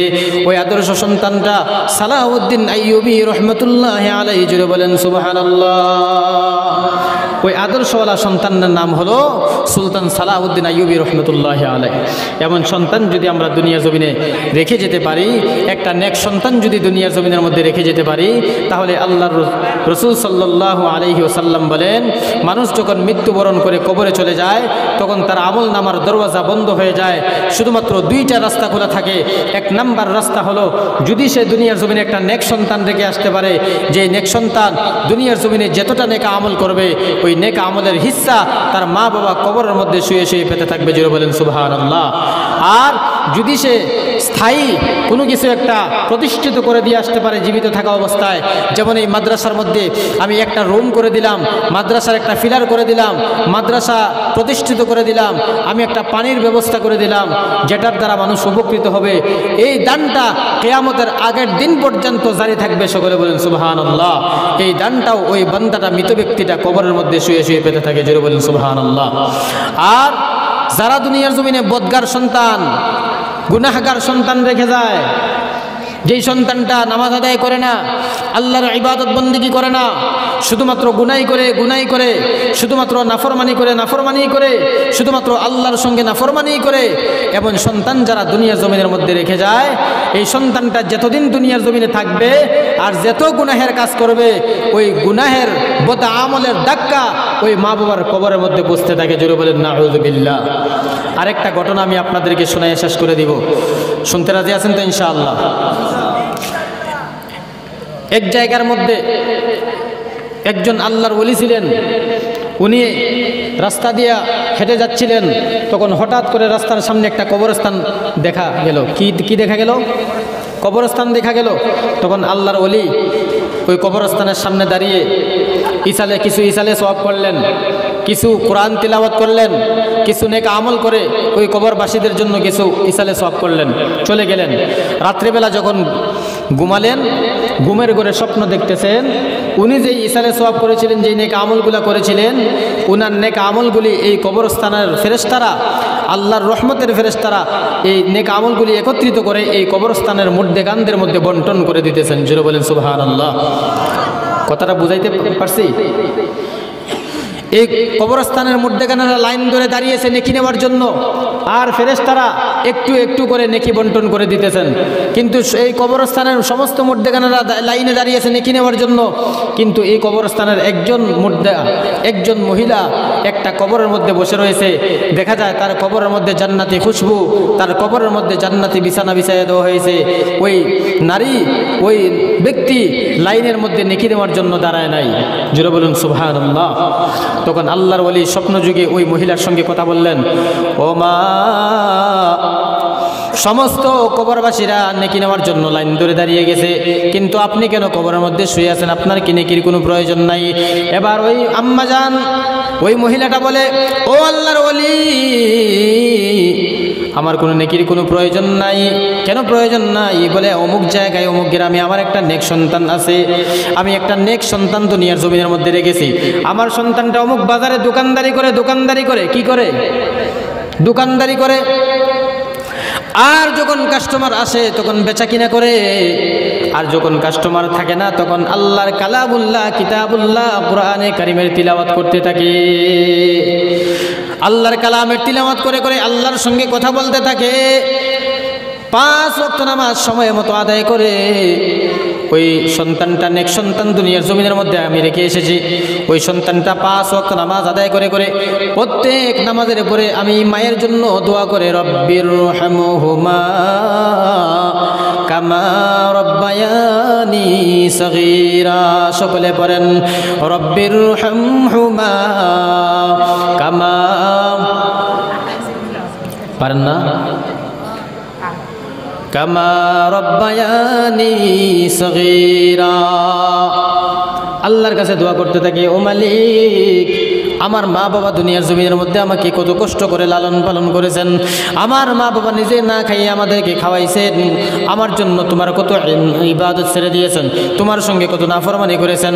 আল্লাহ, অন্ধকার কবরে তার কোনো আত্মীয় স্বজন নাই, মেহেরবানি করে আমার আব্বা জান এবং আমার আম্মা জানের কবরটাকে জান্নাতের বাগান বানাইয়া দেন। আল্লাহর কাছে দোয়া করতে থাকে। আমার নেক সন্তান রেখে এসেছি, ওই বান্দাটা, ওই সন্তানটা নেক আমল করে করে আমার কবরের মধ্যে ইসালে সওয়াব পাঠায়, সুতরাং আপনার নেক আমলের কোনো প্রয়োজন নাই। জোরে বলেন সুবহানাল্লাহ। মুসলমান বাবাজি এবং ভাইয়েরা, আল্লাহর ওলি পরের দিন সকালে ফজরের নামাজ আদায় করে ওই মহিলার দেওয়া অ্যাড্রেসে, ঠিকানায়, ওই জায়গায়, ওই গ্রামে চলে গেলেন। গিয়ে দেখেন সত্যই বাজারের মধ্যে এক আল্লাহর বান্দাটা দোকানদারি করে আর বসে বসে কোরআন তিলাওয়াত করতে থাকে। মাথার মধ্যে টুপি, মুখের মধ্যে সুন্নতি দাড়ি, গায়ের মধ্যে সুন্নতি পাঞ্জাবি, দোকানের মধ্যে বসে বসে গুনগুন করে আল্লাহ পাক রব্বুল আলামিনের কোরআনের কারিমে তিলাওয়াত করতেছে। আজকে আমরা তো আল্লাহর কালাম তিলাওয়াত করতে পারি না, জানি না, নিজেও পড়তে জানি না, নিজের সন্তানদেরকে শিক্ষা দিতে চাই না। কথা বলেন ঠিক কি না? আবার মুসলমান বাবাজিরা, মাঝখানে আরেকটা কথা আমি আপনাদেরকে বলি, আপনার সন্তানদেরকে পাইলট বানান, কোনো অসুবিধা নাই। আপনার সন্তানদেরকে আপনি ইঞ্জিনিয়ার বানান, কোনো অসুবিধা নাই। আপনার সন্তানদেরকে আপনি গ্রাজুয়েট বানান, কোনো অসুবিধা নাই। আপনার সন্তানকে আপনি যা ইচ্ছা তা বানান, কোনো অসুবিধা নাই। তবে সবার আগে আপনার সন্তানটাকে পরিপূর্ণ মুসলমান বানাইয়া দেন। থাকেন। আপনার সন্তানরা যদি ইসলাম শিক্ষা না নিয়ে যদি মুসলমানের মতো মুসলমান না হয়, তাহলে আপনার মৃত্যুর পরে আপনার সন্তান কখনো আপনার জন্য হাত উঠাইয়া দোয়া করবে না, ঠিক না? দোয়া করবে, কারণ তাকে তো আপনি ইসলামী শিক্ষা দেন নাই, সে আপনার জন্য দোয়া করবে কেমন করে? আজকে তো আমরা আমাদের সন্তানদেরকে কোরআন শিক্ষা দিতে চাই না, অথচ এই কোরআনের এত মর্যাদা। এই কোরআন আজকে ইহুদি খ্রিস্টানের বাচ্চারা তারা রিচার্জ করে করে এই কোরআনটা তারা রিচার্জ করে করে দুনিয়ার জমিনে কত কিছুই না আবিষ্কার করলো, অথচ আমাদের ধর্মগ্রন্থ কোরআন শরীফ আমরা নিজেরাই তিলাওয়াত করতে জানি না। এর চাইতে লজ্জার ব্যাপার আর কোনো কিছু হতে পারে? বাবাজিরা, ভাইয়েরা, যুবক ভাই, তোমার মোবাইল চালাইতে কোনো অসুবিধা হয় না, কিন্তু কোরআন সূরা ফাতিহা তিলাওয়াত করতে তোমার অসুবিধা হয়ে যায়। যাক, আল্লাহ আমাদেরকে পবিত্র কালামুল্লাহ কোরআন শরীফ তিলাওয়াত শিকার এবং বুঝার তৌফিক দান করুক, সকলে বলেন আমিন। এই কোরআন সম্পর্কে আরেকটা কথা বলবো ইনশাআল্লাহুল আজিজ। তখন এই আল্লাহর বান্দাটা বাজারের মধ্যে গিয়ে যখন দেখলেন যে ওই মহিলার দেওয়া ঠিকানায় যখন গেলেন, গিয়ে দেখেন যে সত্যই একটা আল্লাহর বান্দা নামাজের সময় হলে নামাজ আদায় করে আর কোরআন তিলাওয়াত করে আর দোকানদারি করে। তখন আল্লাহর বান্দারা বলল, তুমি কি অমুক? বলে, হ্যাঁ আমি অমুক। তোমার মা কি অমুক কবরস্থানে কবরস্থ হয়েছে? তোমার মাকে কি অমুক জায়গায় কবরস্থানে দাফন করেছো? বলে, হ্যাঁ আমার আম্মা জানকে অমুক জায়গায় কবরস্থানে আমি দাফন করেছি। এবার আল্লাহর ওলি আল্লাহর বান্দাটাকে বুকের সঙ্গে জড়াইয়া বলেন, ও আল্লাহর বান্দা, ঠিক এখন যেমনভাবে ইবাদত বন্দিগি করতেছো, ঠিক তেমনভাবে মরার আগ পর্যন্ত তুমি ইবাদত বন্দিগি করতে থাকো। কারণ হলো তোমার মা অন্ধকার কবরের মধ্যে বসে বসে তোমার নেক আমলের হিস্সা পেতে থাকে। সুবহানাল্লাহ বলবেন না?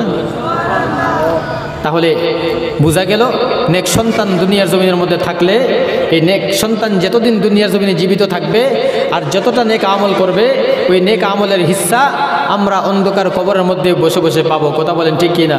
তাহলে এমন একটা সন্তান আমি আপনাদের কাছে আবদার রাখবো, আম্মাজানদের কাছে আবদার রাখবো, আপনাদের সন্তানদেরকে আদর্শওয়ালা সন্তান বানান। আপনাদের সন্তানের হাতে মোবাইল ইন্টারনেট উঠাইয়া দিয়েন না। আপনাদের ছেলে সন্তানদেরকে কোরআন শিক্ষা দেন, দ্বীন ইসলাম শিক্ষা দেন। দুনিয়ার মধ্যে ইঞ্জিনিয়ার পাইলট বানান, কোনো সমস্যা নেই, তবে সবার আগে মুসলমান বানিয়ে দেন। আবার মুসলমান বাবাজি এবং ভাইরা, এই কোরআনের এত মর্যাদা, এই কোরআনটা এমন একটা জিনিস যেই কিতাব আল্লাহর রাসূল সাল্লাল্লাহু আলাইহি ওয়াসাল্লাম বলেন, ও আমার উম্মতের দলেরা, দুনিয়ার জমিনের মধ্যে যত নবী এসেছিলেন, দুনিয়ার জমিনের মধ্যে যত নবী এসেছিলেন, সমস্ত নবীরা দুনিয়ার জমিন থেকে বিদায় হওয়ার পর সমস্ত নবীর উম্মতেরা পথহারা দিশাহারা হয়ে গেছে, কিন্তু আমি নবী রহমতুল্লিল আলামিন যখন দুনিয়ার জমিন থেকে বিদায় হব, আমার কোনো উম্মতেরা পথহারা দিশেহারা হবে না। জুড়ে বলুন সুবহানাল্লাহ। তখন সাহাবাই কেরাম প্রশ্ন করলেন, ইয়া রাসূলুল্লাহ সাল্লাল্লাহু আলাইহি ওয়াসাল্লাম, যত নবী দুনিয়ার জমিনের মধ্যে এসেছিলেন, সমস্ত নবীরা দুনিয়ার জমিন থেকে বিদায় হওয়ার পর তাদের উম্মতেরা পথহারা দিশাহারা হয়ে গেছে, কিন্তু আপনি নবী রহমতুল্লিল আলামিন দুনিয়ার জমিন থেকে বিদায় হওয়ার পর আপনার উম্মতেরা কেন পথহারা হবে না আমরা জানতে চাই। তখন জবাবে রাসূল সাল্লাল্লাহু আলাইহি ওয়াসাল্লাম বলেছিলেন মাত্র দুই কারণে। কয় কারণে? দুই কারণে। এক নম্বর কারণ হলো কিতাবুল্লাহ, দুই নম্বর কারণ হলো সুন্নাত রাসূলি। আল্লাহর রাসূল সাল্লাল্লাহু আলাইহি ওয়াসাল্লাম বলেন, وقال رسول الله صلى الله تعالى عليه وسلم تركت فيكم أمرين لن تضلوا ما تمسكتم بهما كتاب الله وسنة رسوله। আল্লাহ পাকের পয়গম্বর রাহমাতুল লিল আলামিন বলেন, দুনিয়ার জমিনের মধ্যে যত নবী এসেছিলেন, সমস্ত নবীর উম্মতেরা দুনিয়ার জমিন থেকে যখন বিদায় হয়ে গেলেন, সমস্ত নবীর উম্মতেরা কিন্তু পথহারা হয়ে গেছে, কিন্তু আমি রাহমাতুল লিল আলামিন দুনিয়ার জমিন থেকে বিদায় হওয়ার পর আমার উম্মতেরা পথহারা হবে না। এক নম্বর কারণ হলো কিতাব, দুই নম্বর কারণ হলো সুন্নাত রাসূলি। যেই উম্মতের দলেরা মৃত্যুর আগ পর্যন্ত আল্লাহর কালামকে আঁকড়ায় ধরবে আর আমার সুন্নতের উপর আমল করবে, ওই উম্মতের দলেরা কিয়ামত পর্যন্ত কখনো পথহারা হবে না। বলেন সুবহানাল্লাহ।